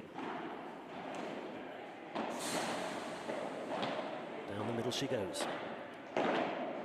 Soft hands on the follow-up. Dennis, yep, angle wasn't favourable there. She was not able to, firstly not able to move her body in position, and also just allowed the ball to run across her far too much there.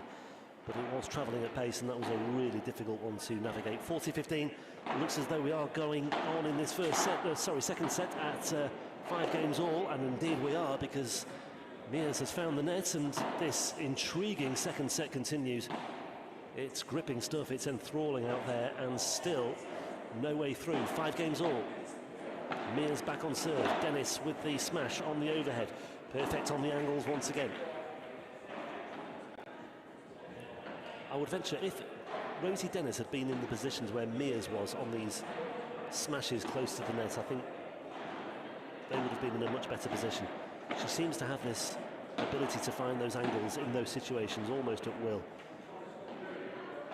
Mears is great at positioning the ball on the high, and she's serving well.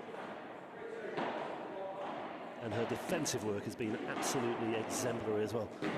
So all in all, it's been a good partnership so far as they're concerned. But the way that Runnicles and Feingold are just digging in and making this hard in the second set really deserves a lot of admiration.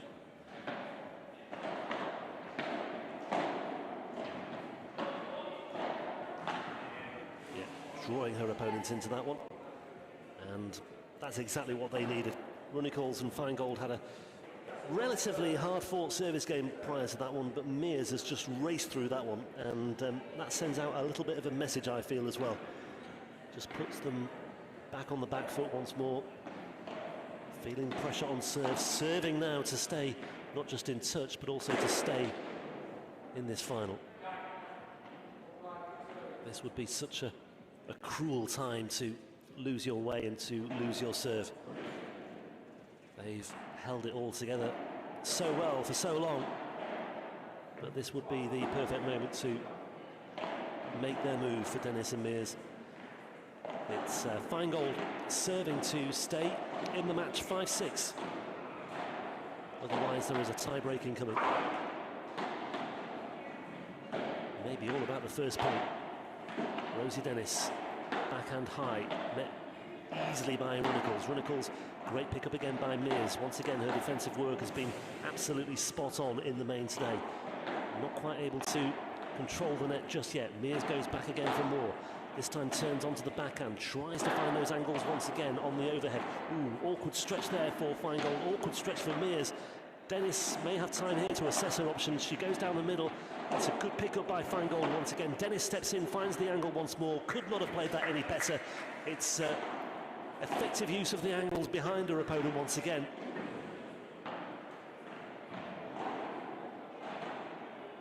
And one once it touched once it took the touch off the glass, it was point over. Brilliant play by Rosie Dennis once more. Good rally all round, actually. And this might be another one. Mears comes in, tries to use that angle once again. Couldn't find the height on the overhead, and there's the mistake on the smash at close range by Feingold. And all of a sudden now they're skating on very thin ice here, because Dennis and Mears are 2 points away. Still 2 points away.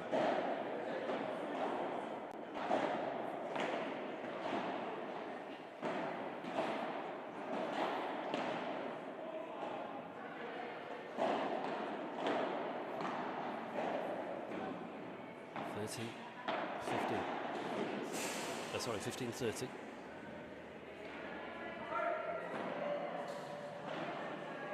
And now 30 all.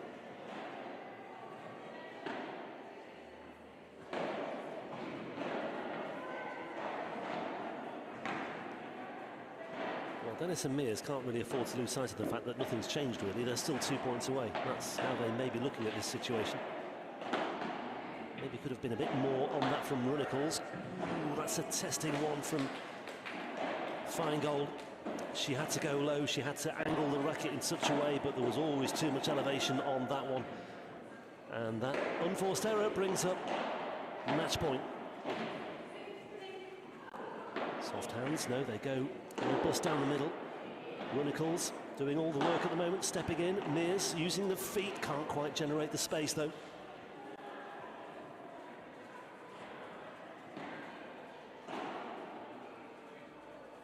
First opportunity comes and goes for Rosie Dennis and Ashley Mears. One match point has come and gone. Will they carve out another one in this particular visit? Well, they will, because that one is long.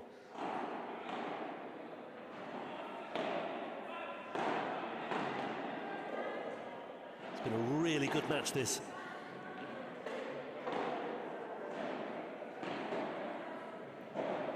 But it is a second match point. Down the middle this time on serve. Mears on the backhand, tight towards the wall.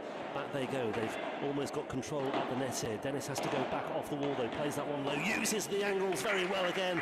Finds the line of attack down that flank. And that just about sums up how effective Rosie Dennis and Ashley Mears have been in this one. A brilliant game plan, a brilliant strategy, perfectly executed as well. And in the end, you have to say, deserved winners of the over 55s title. Dennis and Mears take it in straight sets, winning 6-3, 7-5.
and then you're going to move.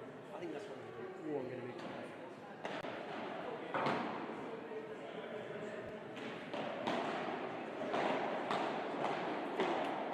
They won't be as powerful as this, but I think we'll be able to control them. Push button keypad and go right 1, 2, 3, 4, and have 2.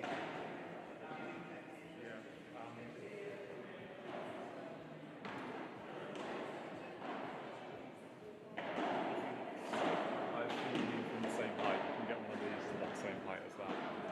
Yeah, Yeah, we'll just stick that on. that's very clear. And then we.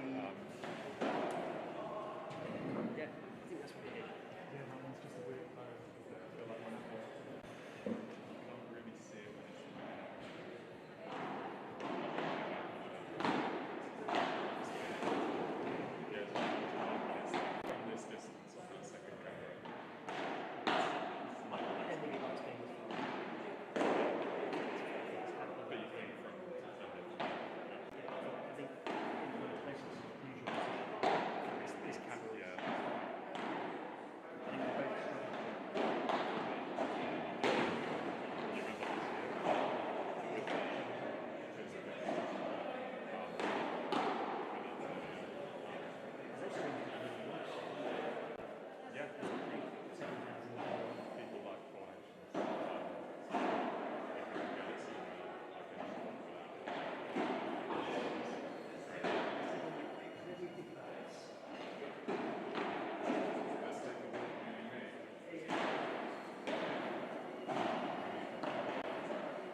send me the names? Cool. Yeah, I'll sort of like this.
in our first game of the match.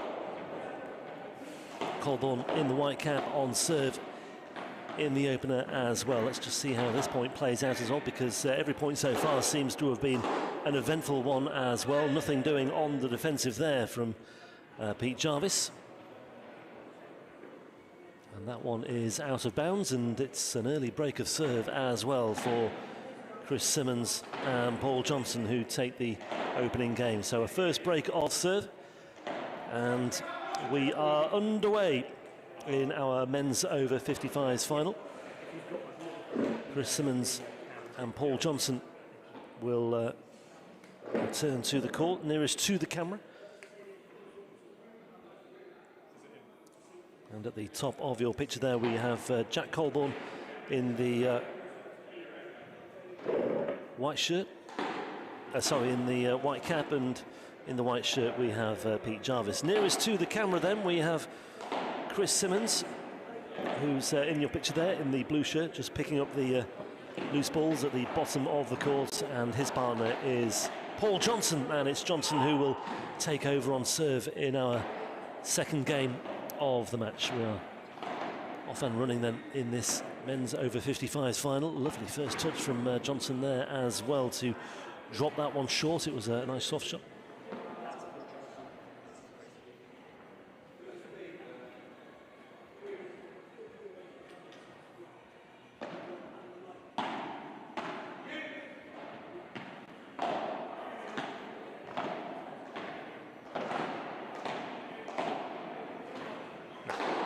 Nicely played. That was Paul Johnson with the overhead into the angle. Over on the far side, it was not retrieved by Jack Colborne. Chris Simmons on serve. Well picked up, just clearing the net. Beautiful angles once again. No, it's acknowledged. I was just wondering whether it was just wide or not, but it was acknowledged by Chris Simmons. So a point there for Colborne and Jarvis.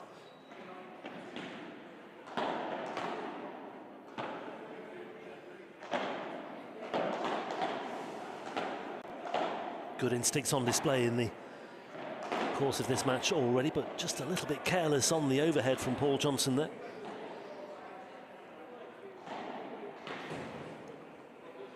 All. Simmons on serve.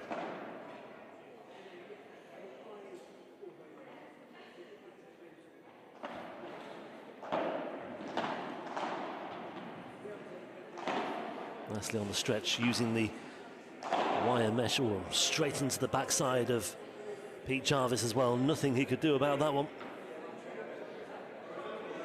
Stepping in with real intent on that overhead on the smash from Paul Johnson. Yeah, perfect. Perfect placement on the serve. It was a look of disbelief and a shake of the head from Jack Colborne as well, but it was good. Did think for a moment they might have come to us for a second opinion on that one, but yeah, it was absolutely spot on the money for me.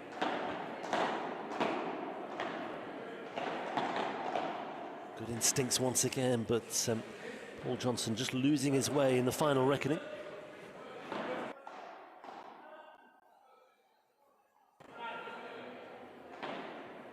And now they do have a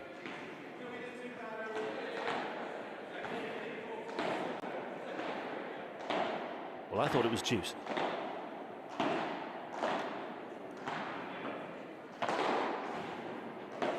Colborne stepping in. Oh, that's a lovely angle. Gorgeous, right down on the feet of Jack Colborne. And there was no pick-up incoming off the glass either.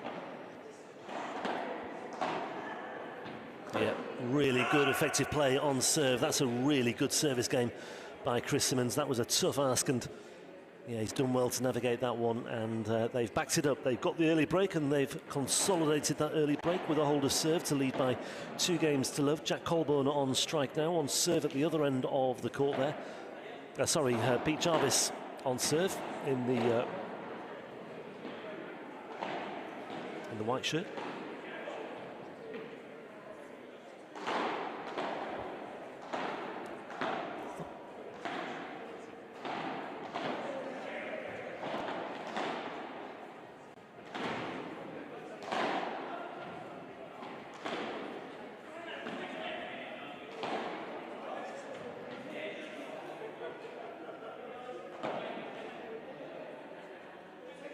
Second serve for Pete Jarvis.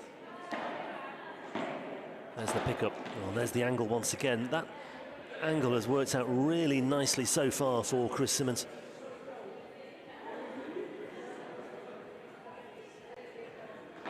Just the way he allowed that to come across his body to play that one down the line.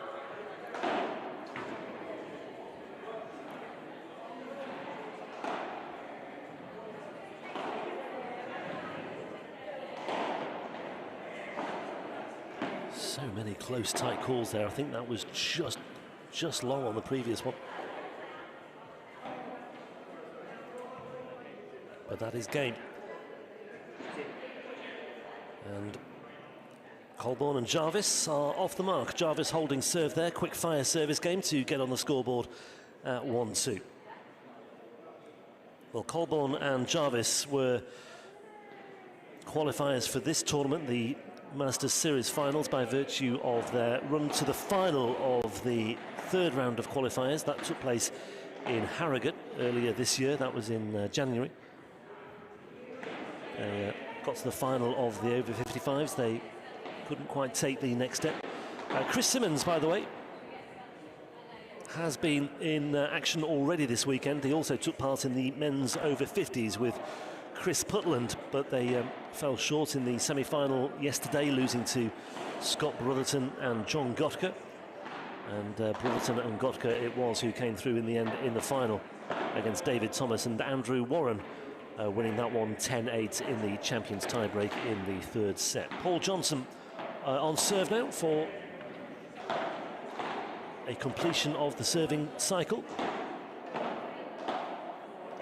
Little shave and tickle over the net cord as well. Johnson will pick that one up. That one is flying. Always going to be a difficult one to control after the aggressive forehand from Colborne in the first place.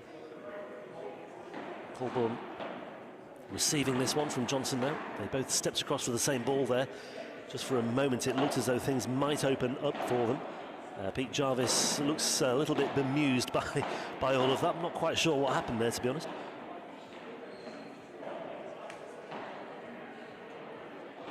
Shake of the head as he gets himself back into position. Notice this run-up as well that Johnson has on his service motion as well. Tried to play that Bacada off the back wall there, bringing that ball down onto a flatter plane, but unable to clear the net. Yeah, they've done well on occasion so far. That could be one to keep an eye on, actually, over the course of this match. Following that serve into the advantage court, the way that Simmons just steps in on the backhand to cut that one off at the net, it's worked out a couple of times already for them. Simmons on the overhead, playing well so far, hasn't done a great deal wrong in all honesty. Jarvis trying to play that half volley, but unable to clear the net on that occasion. So 40-30 on the Johnson serve. Has to go to the second serve.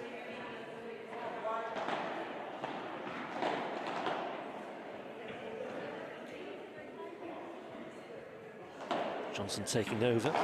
Oh, excellent use of the glass. Simmons stepping in. Johnson chasing back, plays that Bacada beautifully. That's brilliant play. That's a really eye-catching service game, and both players just seem to be in tandem there. There was a good level of communication going on. Lots of instinctive stuff, and yeah, just seemed to be that telepathic understanding between the pair of them as well. Johnson Simmons looking the brighter of the two at 3-1.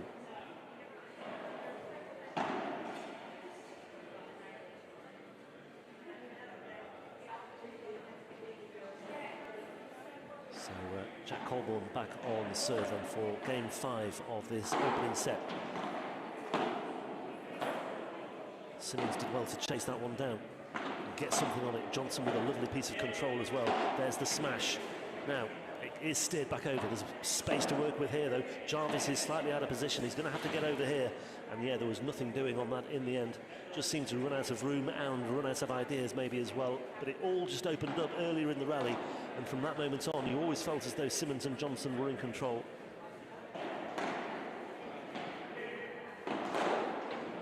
And if they're not careful here, Colborne and Jarvis, this first set could easily run away from them.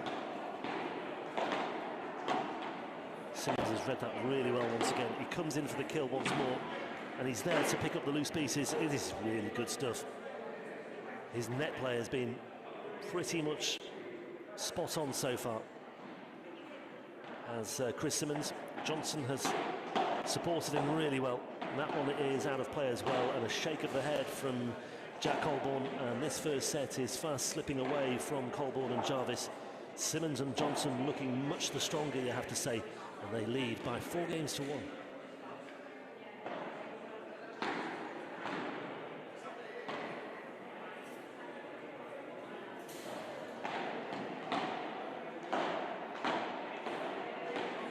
So Scott Brotherton and John Gutker winning the men's over 50s yesterday.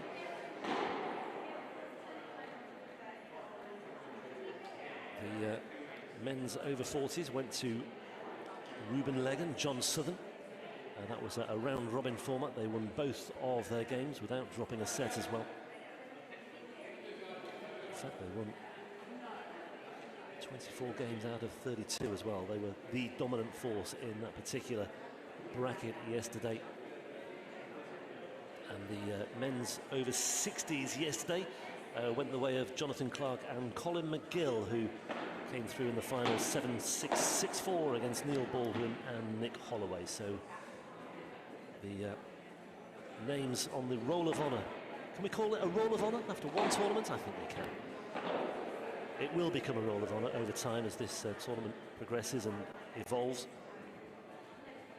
But yeah, it's a groundbreaking weekend, and the winners this weekend are the first batch of many, I suspect, to come over the next few years as this tournament begins to establish itself as one of the premier age group competitions in British Padel.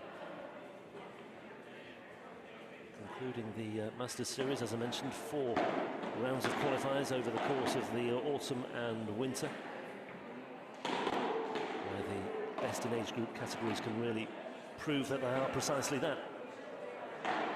So far, Simmons and Johnson proving they are the best of this particular bracket. So far in this one, that one is not coming back either.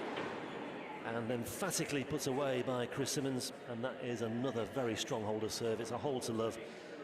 And this is in danger of turning into something of a procession. 5-1 in the first set. Simmons with well, Simmons and Johnson, you have to say, just a terrific, potent combination of power, control, touch, good serving as well, and this understanding they have between them as well. Pete Jarvis back on serve. Let's see if he can reduce the arrears in this opening set.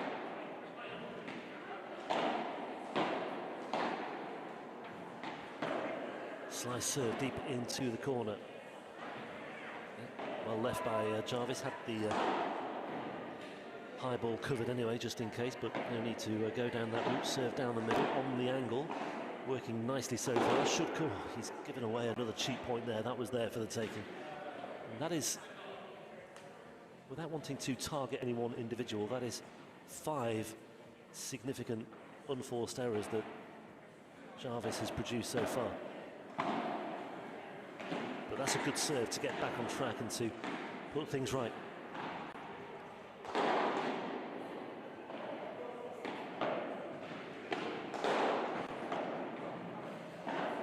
Simmons trying to steer that one down. His awareness and his positioning and his vision, the way he clearly sets his sights on targets, has really also stood out so far as well. Just that ability to switch flank and to just change the emphasis of the attack has been really impressive. Good serve again by Jarvis once more. Colborne steps in. Simmons, great adjustment off the wire. If he picks up the pieces here, it'll be impressive, but he just runs out of steam. And Colborne and Jarvis do in fact reduce the arrears, but is that merely a stay of execution in this first set? 5-2, Johnson-Simmons lead in the opener. A reminder, we play the best of 3. If we go to a decider, it will be a champions tiebreak, first to 10 to settle that one. But a good final so far. But you have to say Johnson and Simmons are the dominant force in the first 7 games. And serving now to wrap things up in this opening set. And it is Paul Johnson back on serve. This run up on the serve that he has starts almost nearer the glass than the service line.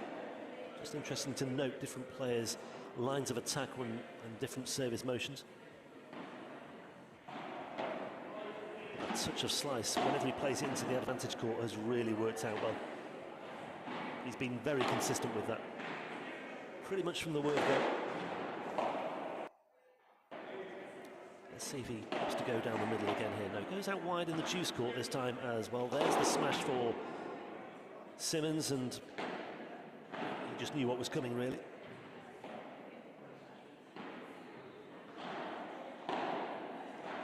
So difficult to repel anything of that nature. Even if you anticipate the movement off the glass, it's a difficult, it's a risky thing to do as well, because it just opens up so much court. You can't really gamble too much about which way the ball's going to go, and yeah, it's just difficult to assess and difficult to read when you are playing against a power play like that. But that is the opening set, and Johnson and Simmons have taken it by 6 games to 2. And into the second set we go, and Jack Colborne it is to start things off. Jarvis with a nice play down the middle, but what a reaction that was from Paul Johnson. Brilliant play, excellent use of the glass. He has to go back to the court again, or to the back of the court, but this time it's off the glass without bouncing. But Johnson there with a wonderful, aggressive power play off the back wall. Just a little bit too aggressive on that occasion, on the return.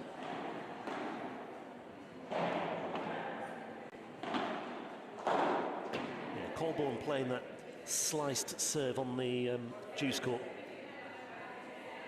Playing it on the backhand on the serve into the far corner. He's doing it likewise into this advantage court as well now. Johnson was there as well, knows it. That's why he's remonstrating with himself, because it was there for the taking, got something on it. Simmons with the return. Simmons goes high. Too slow to respond there, Jarvis.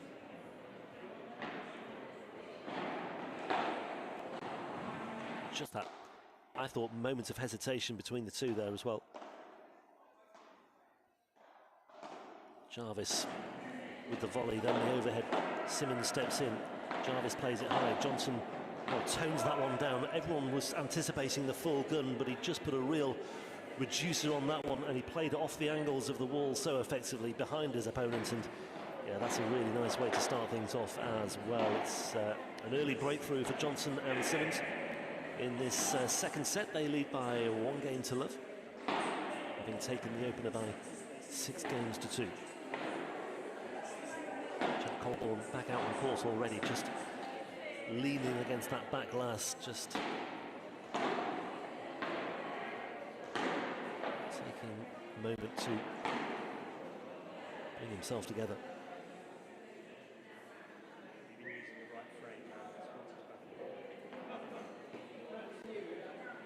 Paul Johnson just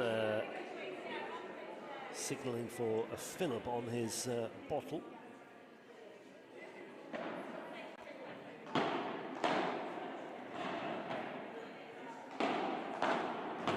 Kathy Feingold, his partner, has stepped up to help him out. Kathy Feingold herself was in action not too long ago on this court in the final of the over 55s women, losing out though on that occasion to Rosie Dennis and Ashley Mears. Johnson and Simmons.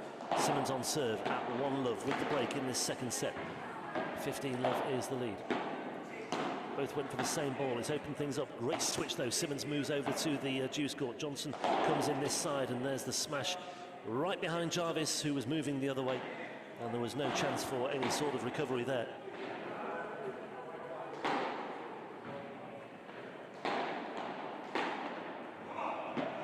First serve long from Simmons.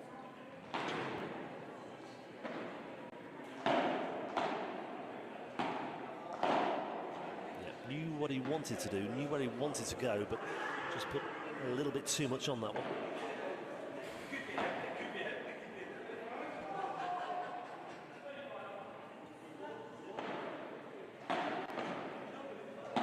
Yeah, good depth on the first serve there from Simmons as well. This time he gets the cross-courter absolutely spot on. Johnson has to go down the middle on the follow-up, and he's happy to leave that one as well.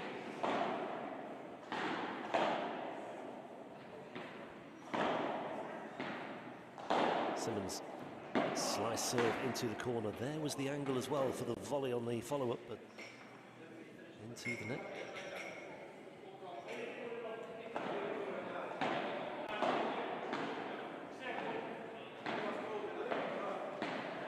I'm not quite sure why there might have been a case for a second serve there. I'm not too sure what's happened there, to be honest.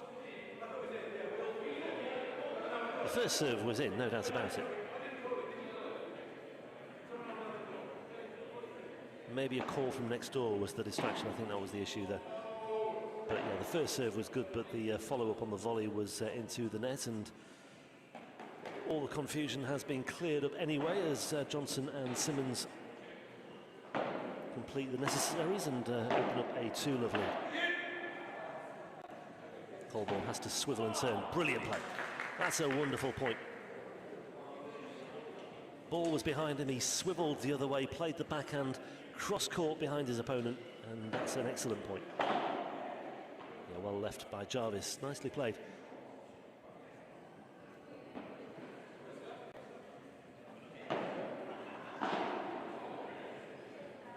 Oh, racing through this one.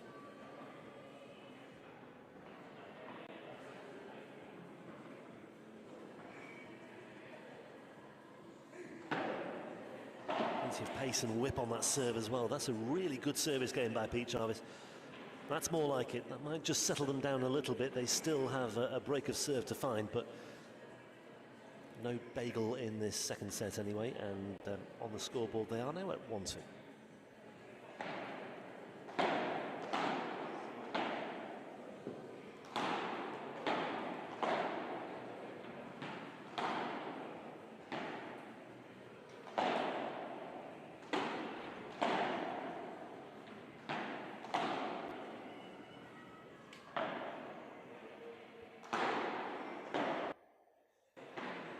Yeah, once again, Colborne and Jarvis back out on court a lot quicker than their opponents, who are happy to use up every second that they're entitled to. Don't think they'll be taking anything for granted just yet, even though they are in a really strong position scoreboard-wise, but this could still yet turn. Johnson on serve.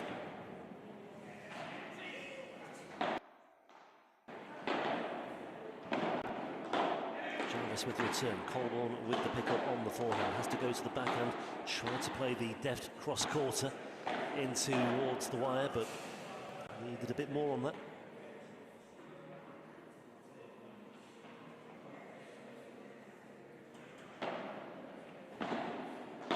Good pickup by Johnson. Yeah, and again, didn't need to take the case off the ball with that one either. That's twice now that he's just demonstrated the value in playing a reduced, more refined, subtle approach like that. Slightly on the angle, touch of spin, slice as well. Likewise, again, just punching that one away, just effortless flick of the wrists, and again, same outcome. Using those angles to his favour. That was just long on the first set.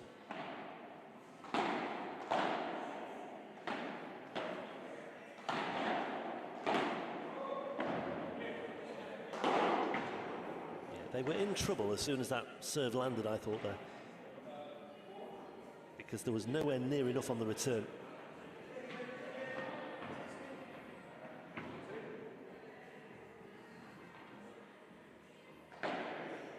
And the way that Johnson and Simmons are serving, similar to the previous women's final that we watched half an hour, 45 minutes ago or so. When you have a dominant service force like Mears and Dennis in that case, and now Johnson and Simmons, it is so difficult to envisage any sort of way through for Colborne and Jarvis. Now they are a breakdown. It's going to take something to find a way through.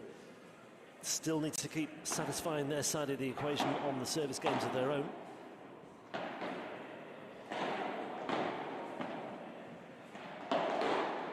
Jarvis working hard to keep this one alive as well.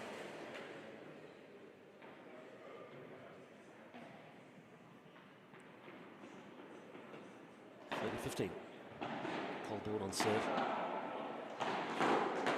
Great reactions from Simmons once again, and he almost got the second opportunity as well. Instincts really coming to the fore once again.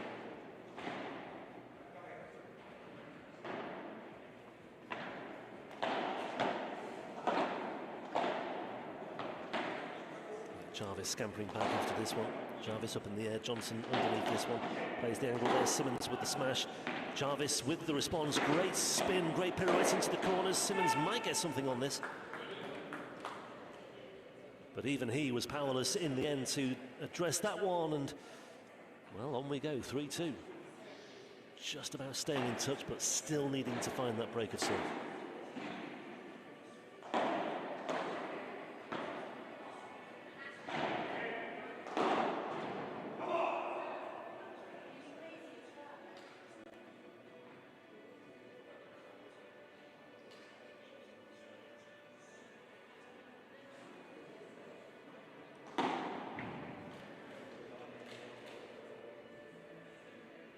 Well, it's a format, this Master Series, that has attracted plenty of attention. It's basically open to any pair, so it's a very welcoming, it's a very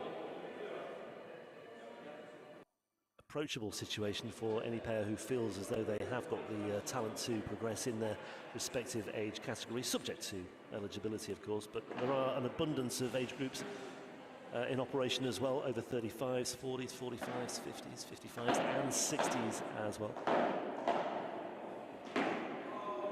The qualifying tournaments, the seedings were based on relevant LTA rankings as well.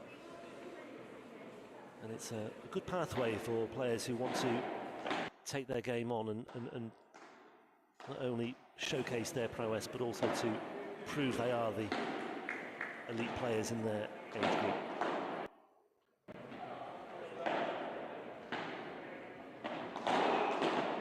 And this, allied with the county championship play in the age categories we see there, is all in all a nice package for players to work with and to use as a gauge of how well they're playing.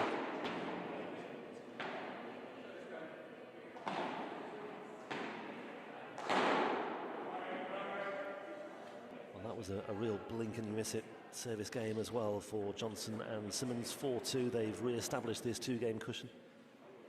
Jarvis had one of those moments again where he felt as though things just weren't going for him. He's had one or two moments like that where he's been a little bit unfortunate.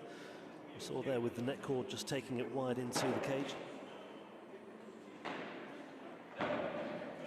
Jarvis back on serve, over his head. Gorgeous placement from Johnson there, and yeah, I mean, Jarvis really powerless to deal with that one, and a little wonder as well, because Johnson just put that one right in the apex of the two walls at the back of the court, and Jarvis was so tight to the line there was nothing he could do.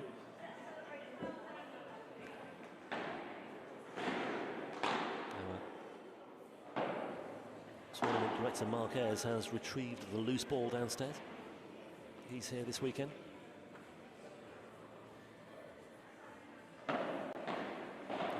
Where we're seeing the bulk of this Masters Series format as well, including the weekend we had in Murcia in Spain.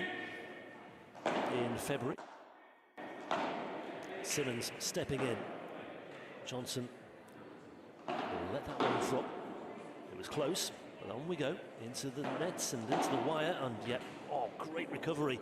Almost by Jarvis there. Knew he had to move out of the way of that one, and then as he did so, he had to try and just flick out the racket to try and make a connection, but he was desperately unlucky on that occasion. Well,